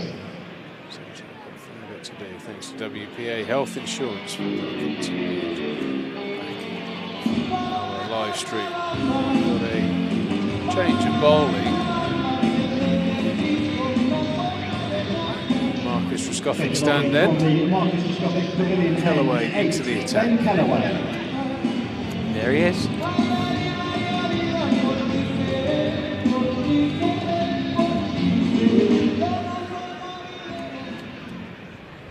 Right arm off spin from Ben Kellaway then, the ambidextrous all-rounder. Cracking article in Wisdom Monthly last month talking about his finding out that he's got this skill that he can roll both arms, and pretty talented young man. So pretty good match in the county championship that finished on Wednesday. Straight back into white ball action here tonight. Good use of the feet by Dixon, that's going to be 6. That is a long way. Tom Killicamore hit the top of our commentary box on Wednesday in the championship. Sean Dixon has gone right up into the top of the Goscothic Pavilion stand to our right there. Great shot there from Dixon. Great performer in one-day cricket. Someone from the upper deck has very kindly thrown it down on top of the heads of the people below. Cheers, pal. Thanks for that one. Nearly landed in their point on their head. shimmy down and bop. What a great shot there from Dixon. Ace Tribe had no chance along on. That was miles over his head. Craning his neck to have a look at where that went. That's a good pocket. Can they push for 2? Smead's cool. Yeah, great running from Will Smead. Even with a clean pickup from McElroy, they'd have probably been back for 2. He had to attack the ball. Good cricket from Dixon. 6 and a 2. His preferred style is to bowl right arm off break. Going to come round the wicket though to Sean Dixon. Maybe helps into that arc though. Onto Sean Dixon's pads. Yeah, he's looking for that 2 again. It's not quite as well in the gap this time. Straight and Ace of Tribes as well, charging in to keep the 1 run.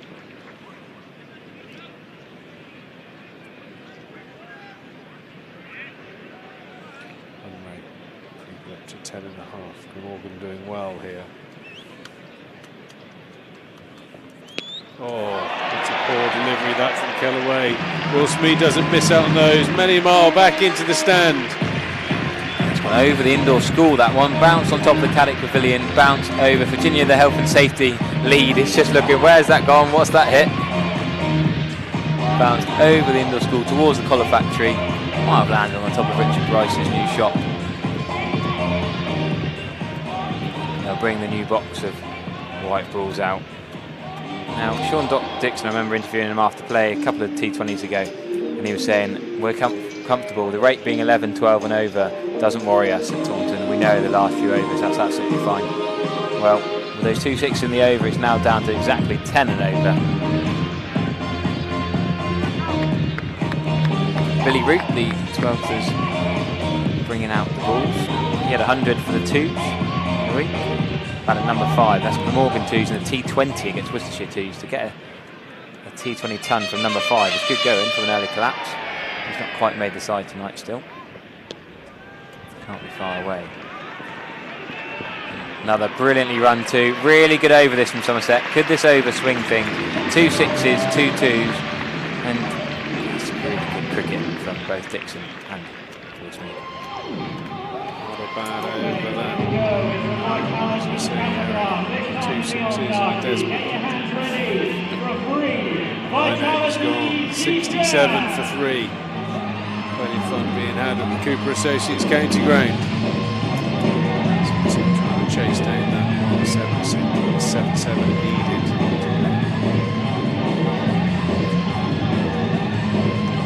Imad Wasim's going to have a go from the river end now. Well, 2 overs for just 11. First over went for 2. For 9 from the Discovery Pavilion end earlier on. Had Tom Banton and Will Smead struggling a little bit. Smead played that back foot punch for 4 through the covers. But it'll be interesting to see how Dixon plays him now with the field back.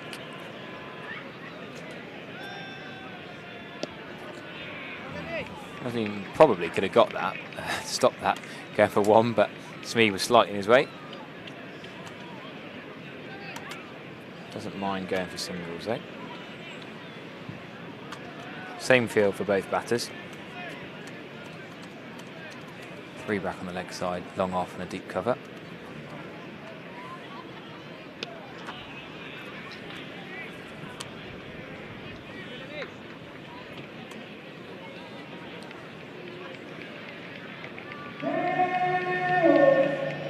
Important to not let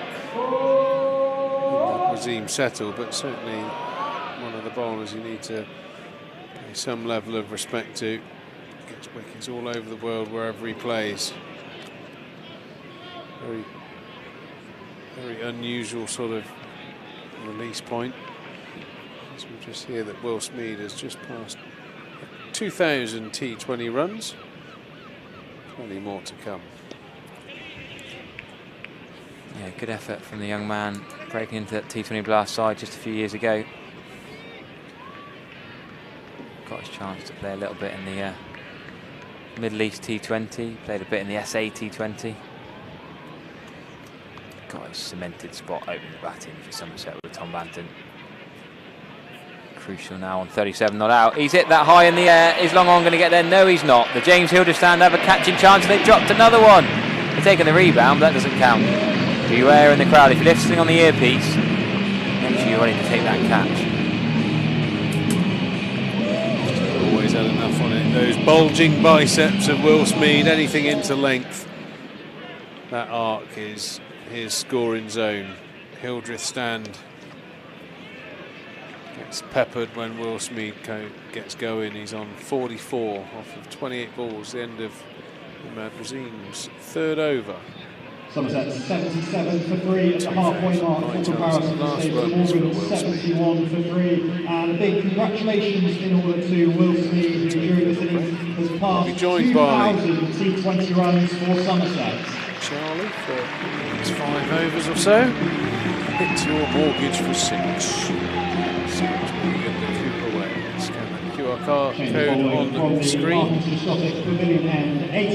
Maybe after the game, because far too exciting is going on now. Somerset exactly 100 away. 10 overs left. And even Charlie Taylor could be the mass for that one. Oh, you're testing me now, Pete. Throwing me under the bus like that. Yeah, no, fairly simple equation for Somerset. As it's Smeed trying to force that one out into the offside. Lights taking hold now.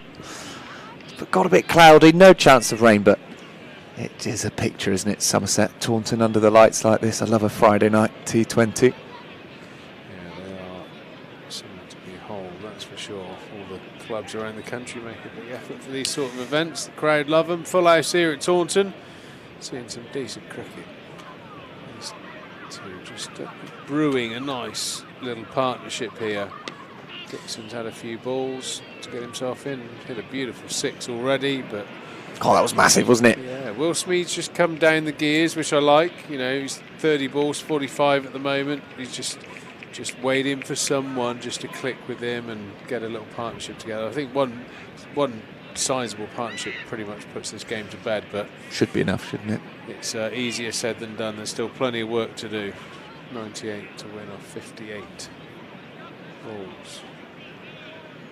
Plenty of quality batters to come, but I think that's always the chat in the dressing room is don't leave it to the next man. Take responsibility. Smeed absolutely flung everything at that cut shot and managed to just get it straight to the fielder. He couldn't take it cleanly. It was coming at him so fast. Either side by a couple of feet. That was a 4, but field placement is good. Yeah, you've got to be watchful on nights like this. I think Douthwaite's just got a little. He's on a bit of a heater at the moment. Yeah, it's just be watchful. An amazing catch, great innings. His confidence is up. Short of ball, nicely well played by Dixon. Beautiful piece of touch there from Sean Dixon. Different player when he steps out in that coloured clothing for Somerset. That is a shot which, for me, that's a textbook. That's not a new T20 shot. That's just a proper little uppercut, that, isn't it? Lovely, lovely shot when you see it executed. You don't see it in red ball cricket very often, but when you see it played, let's have a look. It's not a proper one, which would be really over your head, I guess, but yeah, he's classy operator. Yeah, it's nice that, isn't it? Just seems to have so much time when he plays the limit overs format. I like an uppercut. Very good player.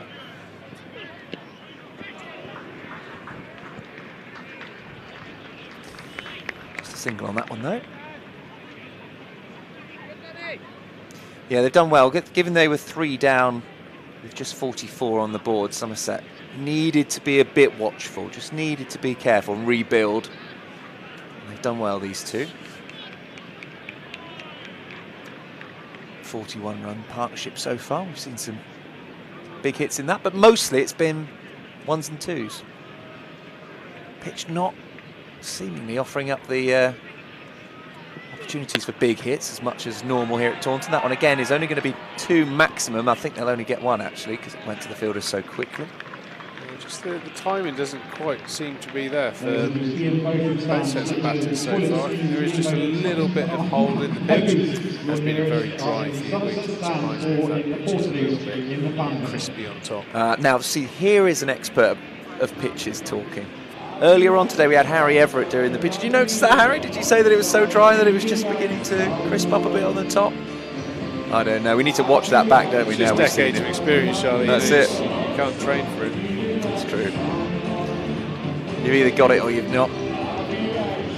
Yeah, I mean, you know, a lot of the times when you're coming up to a big game, you can have the Hessian mat protecting the wicket from the sun, but the wicket we're playing is so close to the championship wicket, it's probably just been absolutely scorched from a pretty hot week. Well, it was weather. The Sunday and Monday of the championship match in particular were boiling hot, weren't they? 30 on one day and 31, even higher on the other day. Got a bit cooler on the Tuesday and Wednesday, but not by much. Gorvin in. Oh, he's got hold of this one. Sean Dixon has sent this into the Hildred stand. Was that one taken? No, I don't. Not maybe on the lap. I don't think that counts. I don't think it was clean. Look. All pointing at each other there. You should have caught it. Oh, you should have caught it. Young lad with the Somerset shirt on. He's trying to stealthily pick it up off the floor, but I think it went down. Let's have a look. Oh, he's rolled it off his arms. The adult behind ruined it. Leant over the kid. Oh, unbelievable. Oh, beers everywhere. He tried to get it in his cup. It looks like he's offering up the cup there for it. Hey ho, a shower of beer in the James Hildred stand. That's going to be a wide. Trying to bowl a wide Yorker, not getting it right. Interestingly, keeper going back, assuming that Gorvin's going to try and bowl some wider Yorkers or. Oh yeah, it goes right in the pint bar. It looks like he's offering it up, like he's trying to catch it in the bottom. What are you doing? Why would you do Covered that? everyone inside her. Stop the kid catching it. We have to go and refill his pint now. It happens a lot in like American baseball, doesn't it? Where you've got guys that are just like so keen to like catch the ball, they stop the kids. Stop the kids. They're fighting everyone to get out of the way. Everyone hates them for it. A mate of mine sent me a video today. Another wide. Trev, my mate, sent me a video of a guy who's holding his toddler in one arm and he's got a beer in the other. It's a baseball game. And he decides to drop the toddler briefly to catch the ball, but swoops and grabs the toddler before she touches the floor. So it's kind of like, because he didn't want to spill his beer, which is harder to re-catch, I guess. Which is the priority in of that course. situation. Dot ball there, good ball. So he manages, exactly, to let go of, his brain's doing all this physics while the ball's in the air, thinks, right, I'll drop the daughter. He catches the ball with the ball in his hand, swoops down, catches the daughter before she hits the floor. Executed. Caught on camera. I want to know what his partner said when she saw that back, because that's probably not going to win many. Child services knock on the door. Could have left that one as well, I think, reaching for it to... No. Oh, that would have been a shambles. Buzzers. Dismissal. Terrible delivery. Should have been left for a wide, really, and nearly a run out. All-round terrible cricket here. Terrible delivery. Bad shot selection to actually play at it. And then the throw was poor and it was not backed up. Bad all-round. In the end, 1 run. Oh, he's tried to give himself some room here. He's put it straight into the air. Should be taken. Is taken. It's a good catch. But it's the end of Sean Dixon, who didn't really get hold of it. It's hitting into the wind there as well, as we've said. And the fielder did well to come round and take it on their knees. And that is the end of Dixon's good innings. 27 off just 15 balls. Just looking to get going there, Dixon. Good knock. Got a bit of momentum Somerset's way, but next man's going to have to do some work. Pardon, 17, not 50. Ben Green, is that coming out to the middle? Yep. For Somerset, sponsored by Glamorgan, 24 and captain Lewis Gregory. Lewis Gregory, Somerset captain. Yeah, what's a shame about that is the chaos off that last delivery. I think they nearly got a wicket and they haven't, and you think, well, you can dampen spirits a bit there, but then the very next ball, bit of a gift. Well, Will Smeed is still there. He's approaching his half century. He's on 49. We know what Gregory's like in a situation like this. This is the sort of thing he excels at, really. Yeah, it was a shame though, because I feel like Dixon and Smeed won that over. Yeah, another just strong cricket shot and keep the partnership going. Really started to brew nicely. That the runs were flowing, run rate was coming down, boundaries were being found regularly. All of a sudden, next man has to get himself in. Gregory's been great for one-day cricket. There's some work to do. The wind predictor, a stalemate. Look at that, the Trade Nation predictor saying 50-50. Well, we're in for a good finish, I think, here, potentially. Somerset don't completely collapse. Could be a bit of a tight one for Somerset, trying to get their 8th win from 9 games tonight. Glamorgan looking for their 5th win from 9. Smeed's on strike. And will pick up his half-century here with a single out to deep cover. Well played, but he needs to hang around for Somerset. 5 balls with 2 4s and 2 6s. Probably heard that, but 2 4s, 2 6s off 35 balls. Mature knock there from Will Smeed, growing in quality every time we see him here. 79 to win. They are well over halfway, and at 12 over mark, you always used to sort of be able to double it. It's nicely played, just dabbing it towards the 3rd area, quite wide. And the fielder comes around. Just a couple for Lewis Gregory, who takes Somerset to triple figures. 12.2 overs, 77 required to win.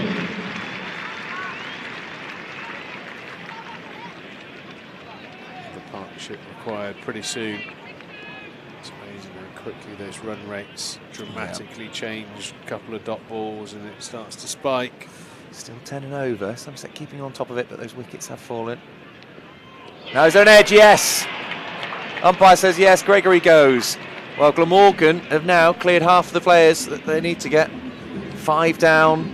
Somerset are 100 runs on the board, still needing 77, sorry. That's a big breakthrough, big couple of breakthroughs.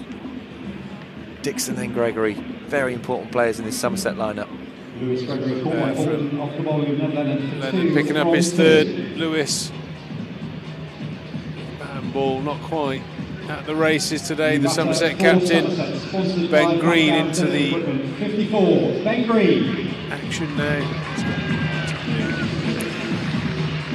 Yeah, sudden. I think the Trade Nation win predictor is just weighted to Morgan's side now. Morgan fighting hard. Well, Smeed needs someone to stick around with him. Simple as that.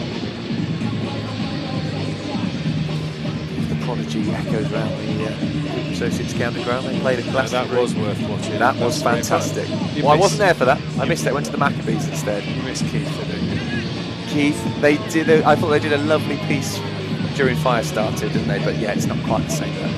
But if you haven't seen it yet, it's available to watch online. The Prodigy on the Sunday night, the other stage at Glastonbury last weekend. Apologies to my neighbours. The old TV sound system was cranked right up for that. I've already watched it. I think I might watch it again at some point because it was fantastic. Right, back to the cricket. 77 to win. And it's Ben Green alongside Will Smeed. Somerset are 5 wickets down for just 100. They need a partnership, a bit like Glamorgan had, between Douthwaite and Ingram. That's what Somerset need. But no one has been sticking around with Will Smeed. Yeah, they're in a spot of bother here. Smeed is playing beautifully at the moment, but just needs some support. I thought the Dixon dismissal was a little bit disappointing. I thought they'd won the over. You know, play a strong shot, you might get a boundary, if not get up the other end, go again. Because that was really starting to blossom. That looked a dangerous partnership, both scoring freely. Another nice delivery there from Ned Leonard. He's certainly got the bit between his teeth for his return here to Taunton. He's got 3 for 13 in his bowling beautifully. I think Somerset may be thinking, look what we're missing. Ned Leonard bowling absolutely fantastically tonight. Picking up 3 wickets. Putting that one right up in, what's your phrase, Pete? The old snot box. Snot box. Ben Green's snot box. Little leather sniffer for Ben Green. It's good bowling from the former Somerset player who moved to Glamorgan to get some more game time. Oh, that's been fired through covers. What a shot that is. Ben Green taking the attack now to Ned Leonard, and those two will know each other pretty well, I should think, coming up through similar academy eras.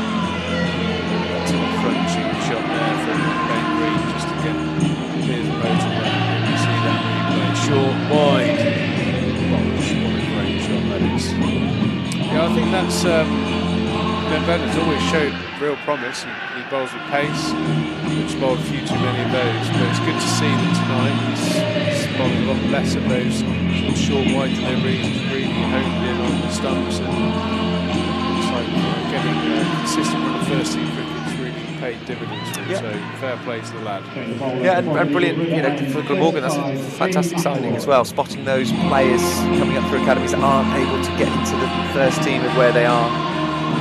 Got a good signing there for sure. Playing really well. Still got an over left, hasn't he? I think. Ned Leonard, yes, he has. I'm sure he'll bowl it because he's been bowling really well. Taken cleanly, but no runs added. Back into the attack. Spencer for his first couple of overs. Left arm, not getting his swing on offer. Yeah, he's going at 10 and over for the first couple. Should be a pretty good rate for Somerset right now. They need 10.7 and over. Smeed on strike.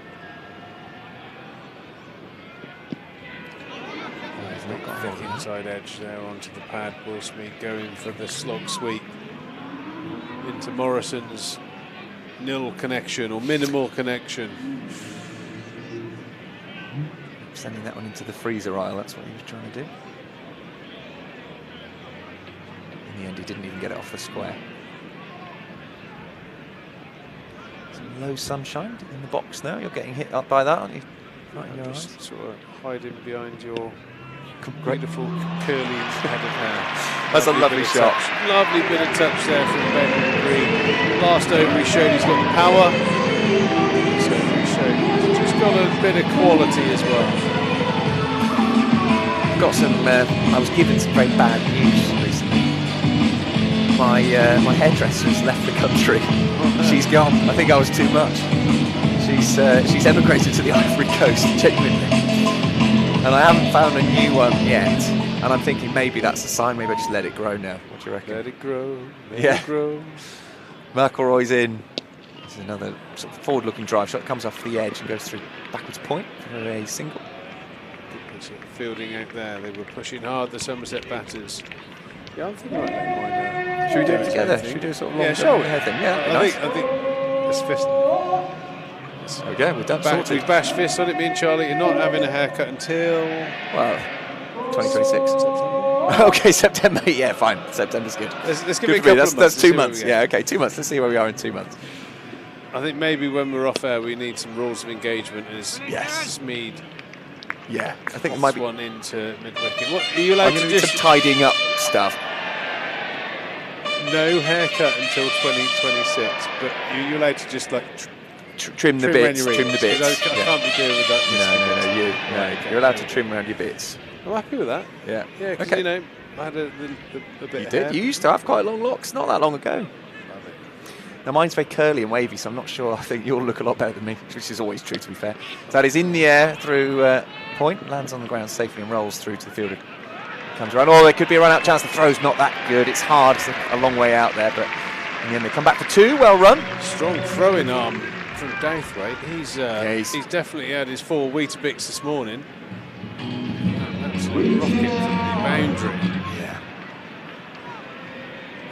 I really rate Dan Dowthwaite. I saw him play for Cardiff University against Somerset in a warm-up game pre-season a few years ago. I thought he looks like a good player, and obviously Glamorgan have taken him on. And he's proving his talent, I think, which is great to see.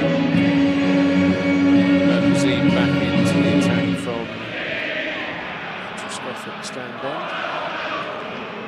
So what month are we in there? July, early July. So it's a fair old commitment, that. Mine grows down. Mine grows outwards, yeah, so you will end up looking a lot. We'll finalise rules of engagement later. Lovely. Let's do that. Wide ball from Mazim. It's going to be called wide by Michael Burns. Stretching those arms out. As you can see, just outside the way. In fact, he's done well. Lucky he's missed it, to be honest. I didn't want to edge that one into the keeper's hands. Well, seems final over. That's also going to be given wide because that's even wider than the last one. That's a pretty poor ball, that. I say, attempted bowling. To put the guards up there.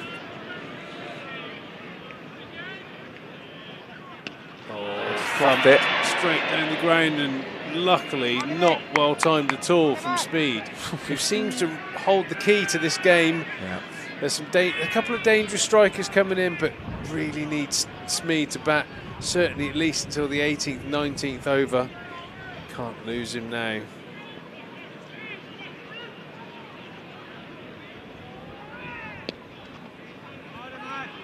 No run there.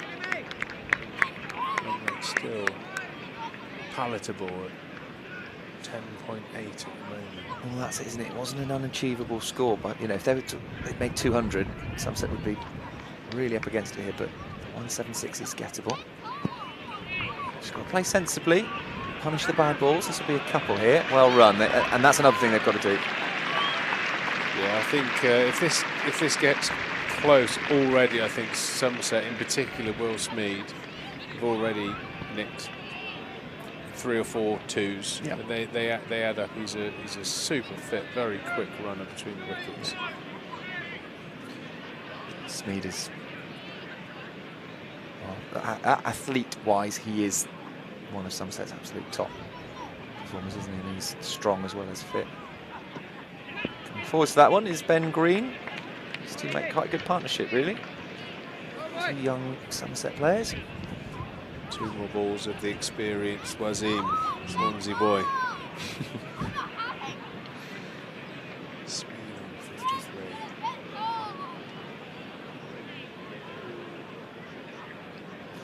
Goes for a piece. Another wide. Another wide. Matt doesn't like it. Let's have a look at that one. How wide was that? Watch that blue line on the left. Yeah, I think that's fair. It's a tough game for bowlers because it's not far away, and the bat, I mean, batter could easily reach it, really. Oh, now there's a big shout here. It's come across his stumps. Mike Burns not interested. And it'll be a leg by. Sliding down the leg side, I would imagine. Because he bowls so sort of. Yeah. Oh, that's close. It's quite. It's a leg stump, isn't it? If it's hitting something. You okay? Close. 3 wide so far in the over, isn't it? Yeah. I think the angle he bowls from, I know it's hitting one leg stump, but the angle he bowls on, he's bowling those sort of in swings. It's fair to say that would have carried on to miss leg, but certainly closer than it looked. We've got Rob somewhere in the crowd. He's found a mate.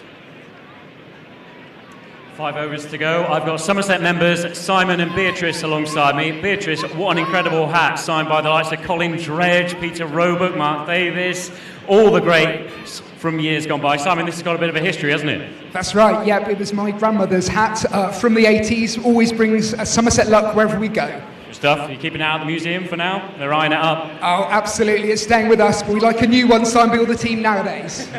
Beatrice, who's going to win tonight? Somerset. Good stuff. Bit more enthusiasm. 1, 2, 3. Somerset. Well done. Love the hat. Love your support. Thanks, guys. Change of bowling from the... Right. Thank you, Rob. Ben Green on 15. Smeed, as Pete says, is the key. He's on 53. Harry Everett is alongside me, Charlie Taylor, as this is cut backwards of point for a single. And that's one thing they've done well. People's just saying that running well between the wickets. They need to keep doing that because the boundaries clearly are not easy to hit tonight, as they have been in previous games here at Taunton this season. This is obviously a bit of a trickier pitch, offering a bit more to the bowlers. You're still quite calm though. They're taking the 1s and 2s. They're keeping the strike ticking over, and those wides obviously in the last over help. Every run here helps. Smeed goes over the top of the fielder, who's in the ring, extra cover, and that's 4 runs. It's a lovely shot because he knows, picked his spot absolutely perfectly there. He knows he's just got to get it over the inner field, and it's 4 runs. Before that over, he's thinking to himself, where can I hit a boundary? Gorvin pitches it up, I'll go straight down the ground over extra cover. If he bowls short, put him into the Somerset stand. Bit of width there, just enough for him to lovely shot. Angle it. Yeah, it's really good. That's really good. And that he's not out of place in a Red Bull game. He's picked out the field at that time though. Quick throw. Another brilliant arm. Kieran Carlson this time. The Glamorgan arms have been brilliant so far. Just haven't hit the stumps though. No, but to hit from there, yeah, it would have been impressive. Would have been probably one you of the do quarters. See it occasionally, don't you? But yeah. He's gone as well if he hits. Just. Yeah, it would have been gone. Would have been gone. And he thumped that to extra cover. Pick up and throw. Gorvin in and just swipe across the line there from Green, but it'll be enough for a single. The Somerset batters know here. Less than 50 to go, sorry. Yeah, if you're between mid-wicket and long on, there's a 2 at the other end. At this end, there's not. The Somerset stand and Hilda is a shorter boundary. Whereas if you're down towards the Ondarchi stand in the car park, you can probably get a 2 with that same shot. Just a slightly shorter boundary, smaller pocket. Going in again in his third over. Slaps through to the fielder in the boundary. They're going to come through for a second, yeah, and it's well run because the throw was. Yeah, in the again, middle it's of a the bullet pitch. arm, but not accurate. Yeah.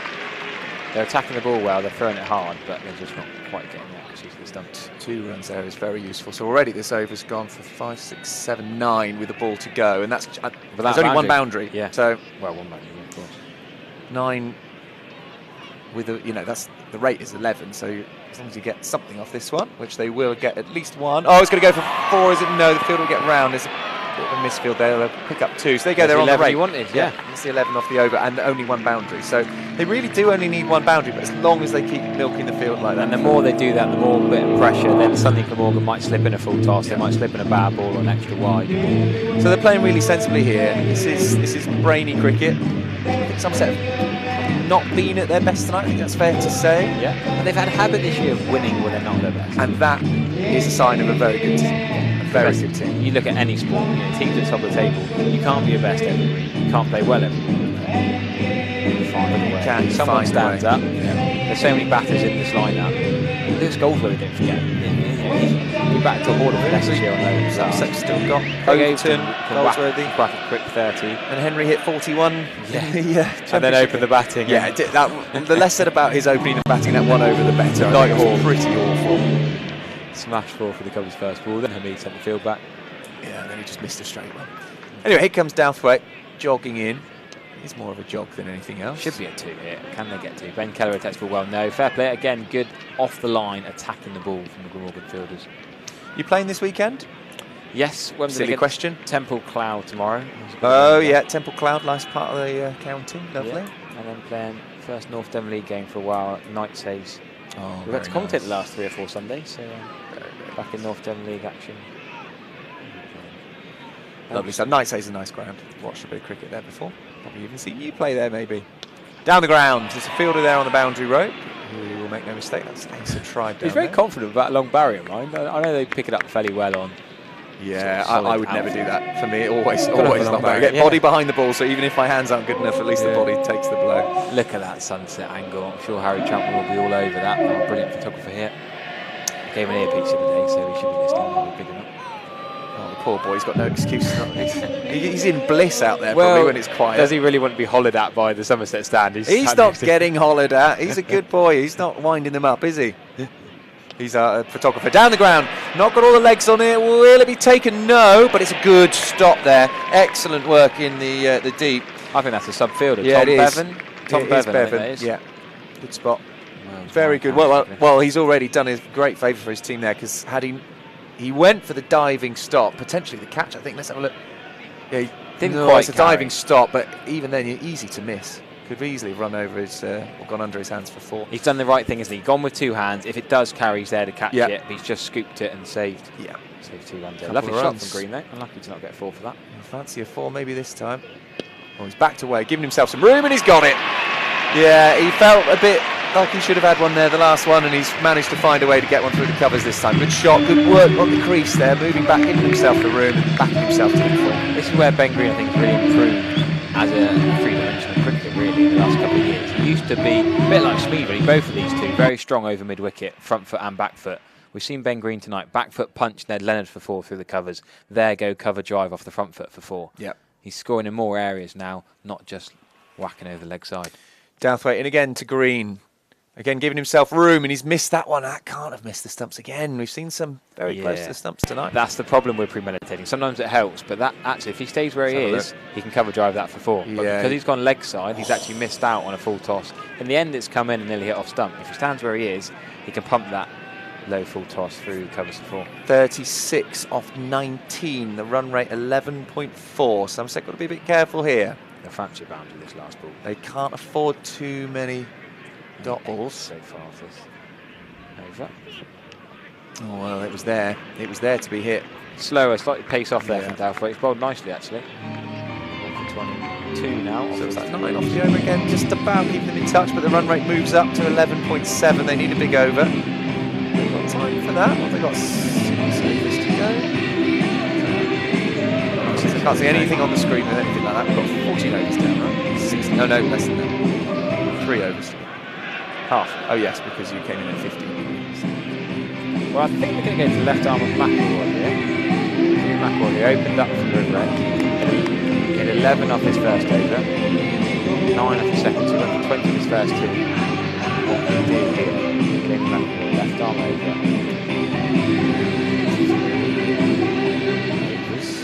35 runs. I was getting the balls and the runs to win mixed up in my head, hence why I thought it was 6 overs. Here he is then, into Ben Green, who smashes that through cover. Should only be 1 run. Yeah, and that's the problem for Somerset. They're not finding boundaries as often as they'd like now.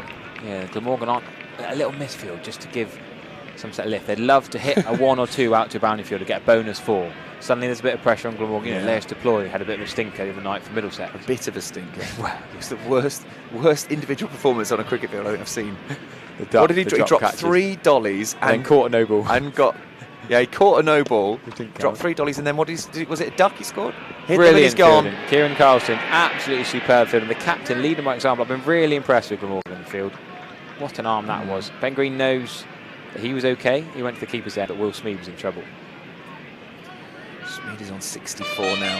He's the only batter that's really found his way in. Yeah, he would have been gone. But they haven't hit. For Glamorgan to win this game, they probably think, could they hit with one of these throws? They fielded very well, but just not quite hit the stumps at the right time. Yeah. Somerset taking the risk. Right, I think Green's going to go into Somerset stand, 1 ball that's over. But McElroy's not giving him the ball to do it. The wide Yorker outside off stump. Well bowled. Well executed. Yes, we've seen some good bowling tonight, I think. Some really good efforts with the ball. But I think it's a pitch that's offering a bit more to the bowler. It's probably a pitch that maybe Glamorgan actually quite like. It's probably not that dissimilar, perhaps, to what they're used to in Cardiff. Yeah, slightly different dimensions here. Whereas for Somerset, this is slightly unusual. You get that wind off the River Taff. Bit of a breeze on the ground here tonight. There you go. Can that go all the way to the boundary? The fielder at long on's underneath it. Great effort, but it's gone for 6. That is a big blow for Somerset. Superb effort. I think it's Ace Drive at long on. If he takes that, it'll be an incredible catch. We've already seen a great one from Dan Douthwaite. 6. Swings around the back of Somerset's way again. 6 is big. Is massive for the game. Look, the way Ben Green hits those now. It's what, half a foot above the dive? I'm not sure he would have caught it. He might have fingertipped it or slapped it. Beg your pardon, Will Smeed. The way he hits it just looks so effortless. Again, he's gone over the fielder at cover, short extra cover, and it's going to reach the boundaries. No, great work. It's a new technique they coach now, and they dive on the boundary. The way they flick it, they get their legs out the way, slide with their arm. It's clever, but it does. They end up pointing completely away from the wicket. Did Kieran Carlson go slightly wider at extra cover? Because that wasn't far away from him, you know. I think the previous ball he was there, and he went 5 yards to his left. Could that be pivotal? Either way, that's superb fielding. Good work in the deep. Yeah, Will Smale. They have been great on the boundary. Former Taunton Dean cricketer Will Smale. Smeed on to 72. He's hit a 6 already in this over. He's trying again. He might have picked out the fielder. He has, and it's taken. They've really taken their catches as well, Glamorgan. And Smeed goes, and we said already he holds the key. Well, he's hit a very good 72 from his innings. How many balls? That 60, 70 balls? No, it must be less than that. Next one, 50. I couldn't quite read the small number there. We just talked about the brilliant fielding by Will Smale at mid-off diving round, and then he comes in. That one died him a little bit as well. He did well to get in and get underneath it. We're not going to see Lewis Goldsworthy, we're going to see Craig Overton, who's been in form with the bat, scored the winning runs against Essex, hit that 6 off Harmer, seeing both times in the championship. He's been good with the bat this year, without being really It's a great effort from Smeed. 72 from 49, including 3 4s and 3 6s. Only 3 4s is quite interesting in a score of 72. It shows how hard it's been to hit those 4s. So now Ben Green becomes the senior batter alongside Craig Overton. Not that surprised to see Overton ahead of Goldsworthy, but Goldsworthy he's a placement kind of batter, isn't he? Remember that brilliant partnership, the 2 LGs together, Lewis Gregory and Lewis Goldsworthy, the 2 men. Just a couple of weeks ago before the round break. Well, 1 for 40 we should shout out as well. Jamie McElroy, 40 doesn't sound brilliant, but at Taunton, that's not a bad effort. 10 and over. It sounds expensive, but he bowled some good balls in there. And what was more important is his last over was really good. So 24 to win, 12 and over these last 2 overs. But talking of bowling well, even better than McElroy. Then Leonard, who's still got an over to go. This is it, 3 for 17, this is his 4th. This is it, right, the 19th, crucial 19th over. Ben Green on strike. Wow, he's back away again as Ben Green. Tried to make room, tried to pull that really, smash it. Maybe he's overthinking this. Ben Green just down and deliver, not premeditated. But as I said, the other week these two were going at it in the county championship 2 weeks ago. Ben Green won that battle. He took Ned for quite a few runs in that partnership with Logan Van Beek. I wonder what Overton's saying to Ben Green there. Overton hasn't faced the ball yet. I think he's saying, calm down. Back your skills, don't premeditate, watch the ball. Got himself in a bit of trouble there by moving too early. 24 for 11. This time it's miles up in the air, should be taken. Caught cover, it's going to be. Yes, Ben Green's got to go. Somerset in bother here. 27 now. And Ned Leonard, on his return to Taunton, has 4 wickets. He has bowled superbly. Yeah, he has bowled absolutely brilliantly.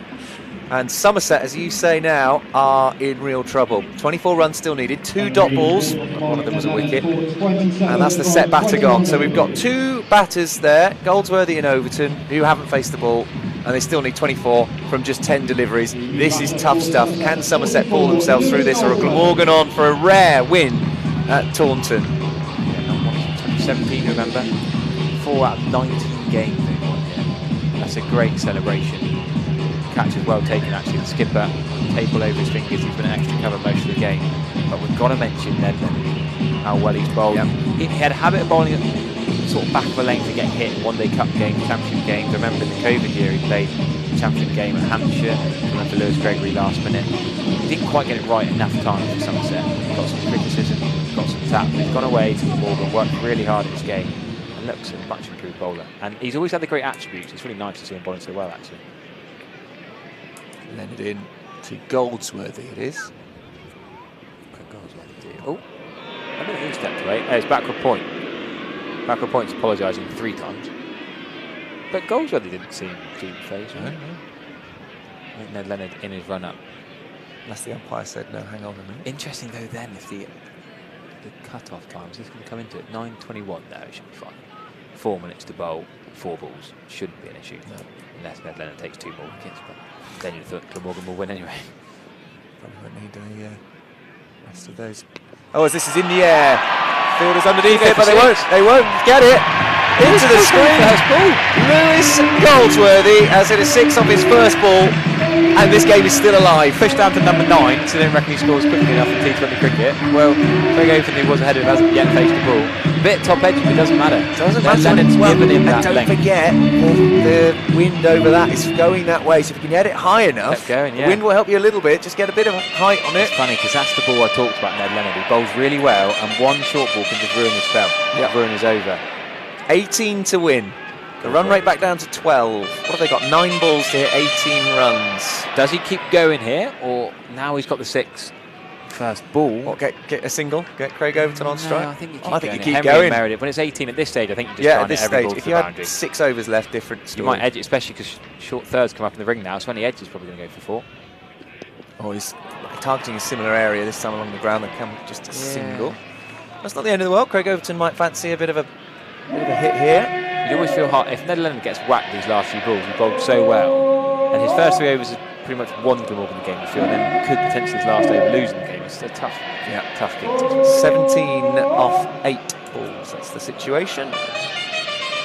And Overton, who's on strike, to his first delivery. Ned Leonard, former Somerset player, bowling really well. Here he comes. Oh no, Overton's picked that up nicely, but the fielder is there and takes the catch, and Leonard picks up a 5-for on his return to Taunton. And there are celebrations for the Glamorgan side, and Ned Leonard will be absolutely thrilled to come back to his old employers, who he moved away from because they weren't giving him enough game time. And he's gone to Glamorgan, and he plays a lot of first-team cricket. Back to Taunton, it's a 5-for. Overton goes 0 from 1. Somerset are 8 wickets down. They still need 17 runs. Yeah, Ben Kellaway's not dropping that. We keep bigging up how well Ned Leonard's bowled that short ball to Lewis Goldsworthy that was pulled for 6. You think, oh no, is Ned Leonard going to ruin this in his last over? But It wasn't quite a half volley. It was a long half volley. It's not a bad ball actually at this stage to number 9 batter. 17 off, what is it, 7 balls. Matt Henry with we've got 9 and 10 at the crease. And yet still it feels like there's a chance. Well, talk about his 40 in the week. Yeah, Matt Henry. Clearly the pitch is doing something tonight, because we're seeing much lower scores than we're used to here at Taunton. Then it in to Matt Henry, who does get a good fist of it, but only enough for a single. Thinking about 2, no Matt, that's not on. 16 up the last then. Well, Goldsworthy here really, yeah, he's stolen the strike a bit there, but Goldsworthy's kind of the one you want on strike, but Henry... Well, they score in different areas, so I think at least these two compliment each other that they're such different players. 16 then, off the final over. There's the worm. Look at that, Somerset were ahead for a long time towards the end, but there was a big over there. Was it the penultimate over of... Lewis Gregory. It was, but Lewis Gregory went for 20-something, 20. Yeah, he got hit for 39 off 3 overs. He went 4-4-6, 6.2. Yeah, so that's... And that too, I reckon, before, I reckon that field on the road when he touched the race. Wonder how pivotal that's going to be when you look back at this game. Yeah. 16 runs to win, 15 for the tie, of course, that's still an option. A belting game, a cracking Friday night under the lights here. This is what it's all come down to then. Dan Douthwaite from the River End. And just working out, Horton's suggesting a change in field. He wants deep third back. I would probably agree with that as a Glamorgan captain, but no. Carson is happy. Both fine leg and third are in the ring. What can he do with Henry Pajorka? Well, but I think you've got to come back for 2. Yeah, good running from Lewis Goldsworthy, great running. Although you probably want Goldsworthy on strike, you just got to take the runs. Got to take the runs. Got to take the runs. 14 needed, 13 for the tie, 5 balls to come. Really well bowled, well executed from Douthwaite. I mean, 6-2s wouldn't quite be enough, but I think there's going to be a boundary somewhere. Even a flash through slips. I reckon there's going to be an edge through third for 4 at some point. I just can't believe they're not going to have a deep third in the last over when you're bowling at number 9 and 10 as well. Yeah, well, I guess the bowler's been told don't let that happen. But, you know, it's hard. Stop it, yeah. You can only have 5 men out on the boundary if you're new to cricket. Remember, 5 out. Are we going to see any trickery? Do you reckon Matt Henry tries a few scoops? Yeah, I don't think they're particularly in his lock. I think Goldsworthy might. Yeah. But Henry on strike still. Oh, it's an edge! There you go. It's going to go through the keeper. Inside edge for 4. Is it still on? 10 needed from just 4 balls. I mean, deep third wouldn't have stopped it anyway. Nope. Deep fine might have been 2 squares to stop it. Yeah, yes. I think so. I think that's just an unlucky 4. I think whatever field you've got. Cricket. Yeah. You can't really stop that. Dan Douthwaite's getting a big old pat on the back from Kieran Carson. I still think Somerset are well in this game. Because Matt Henry, even Ronnie Meredith had a habit of hitting 6s off 1 ball, like Lewis Goldsworthy did, first ball. He's at 11. He's in there.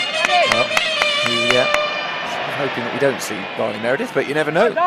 If he needs to come in and hit 1-6, he's got it in his locker. Right, Henry on strike still. 7, how many has he faced? 2?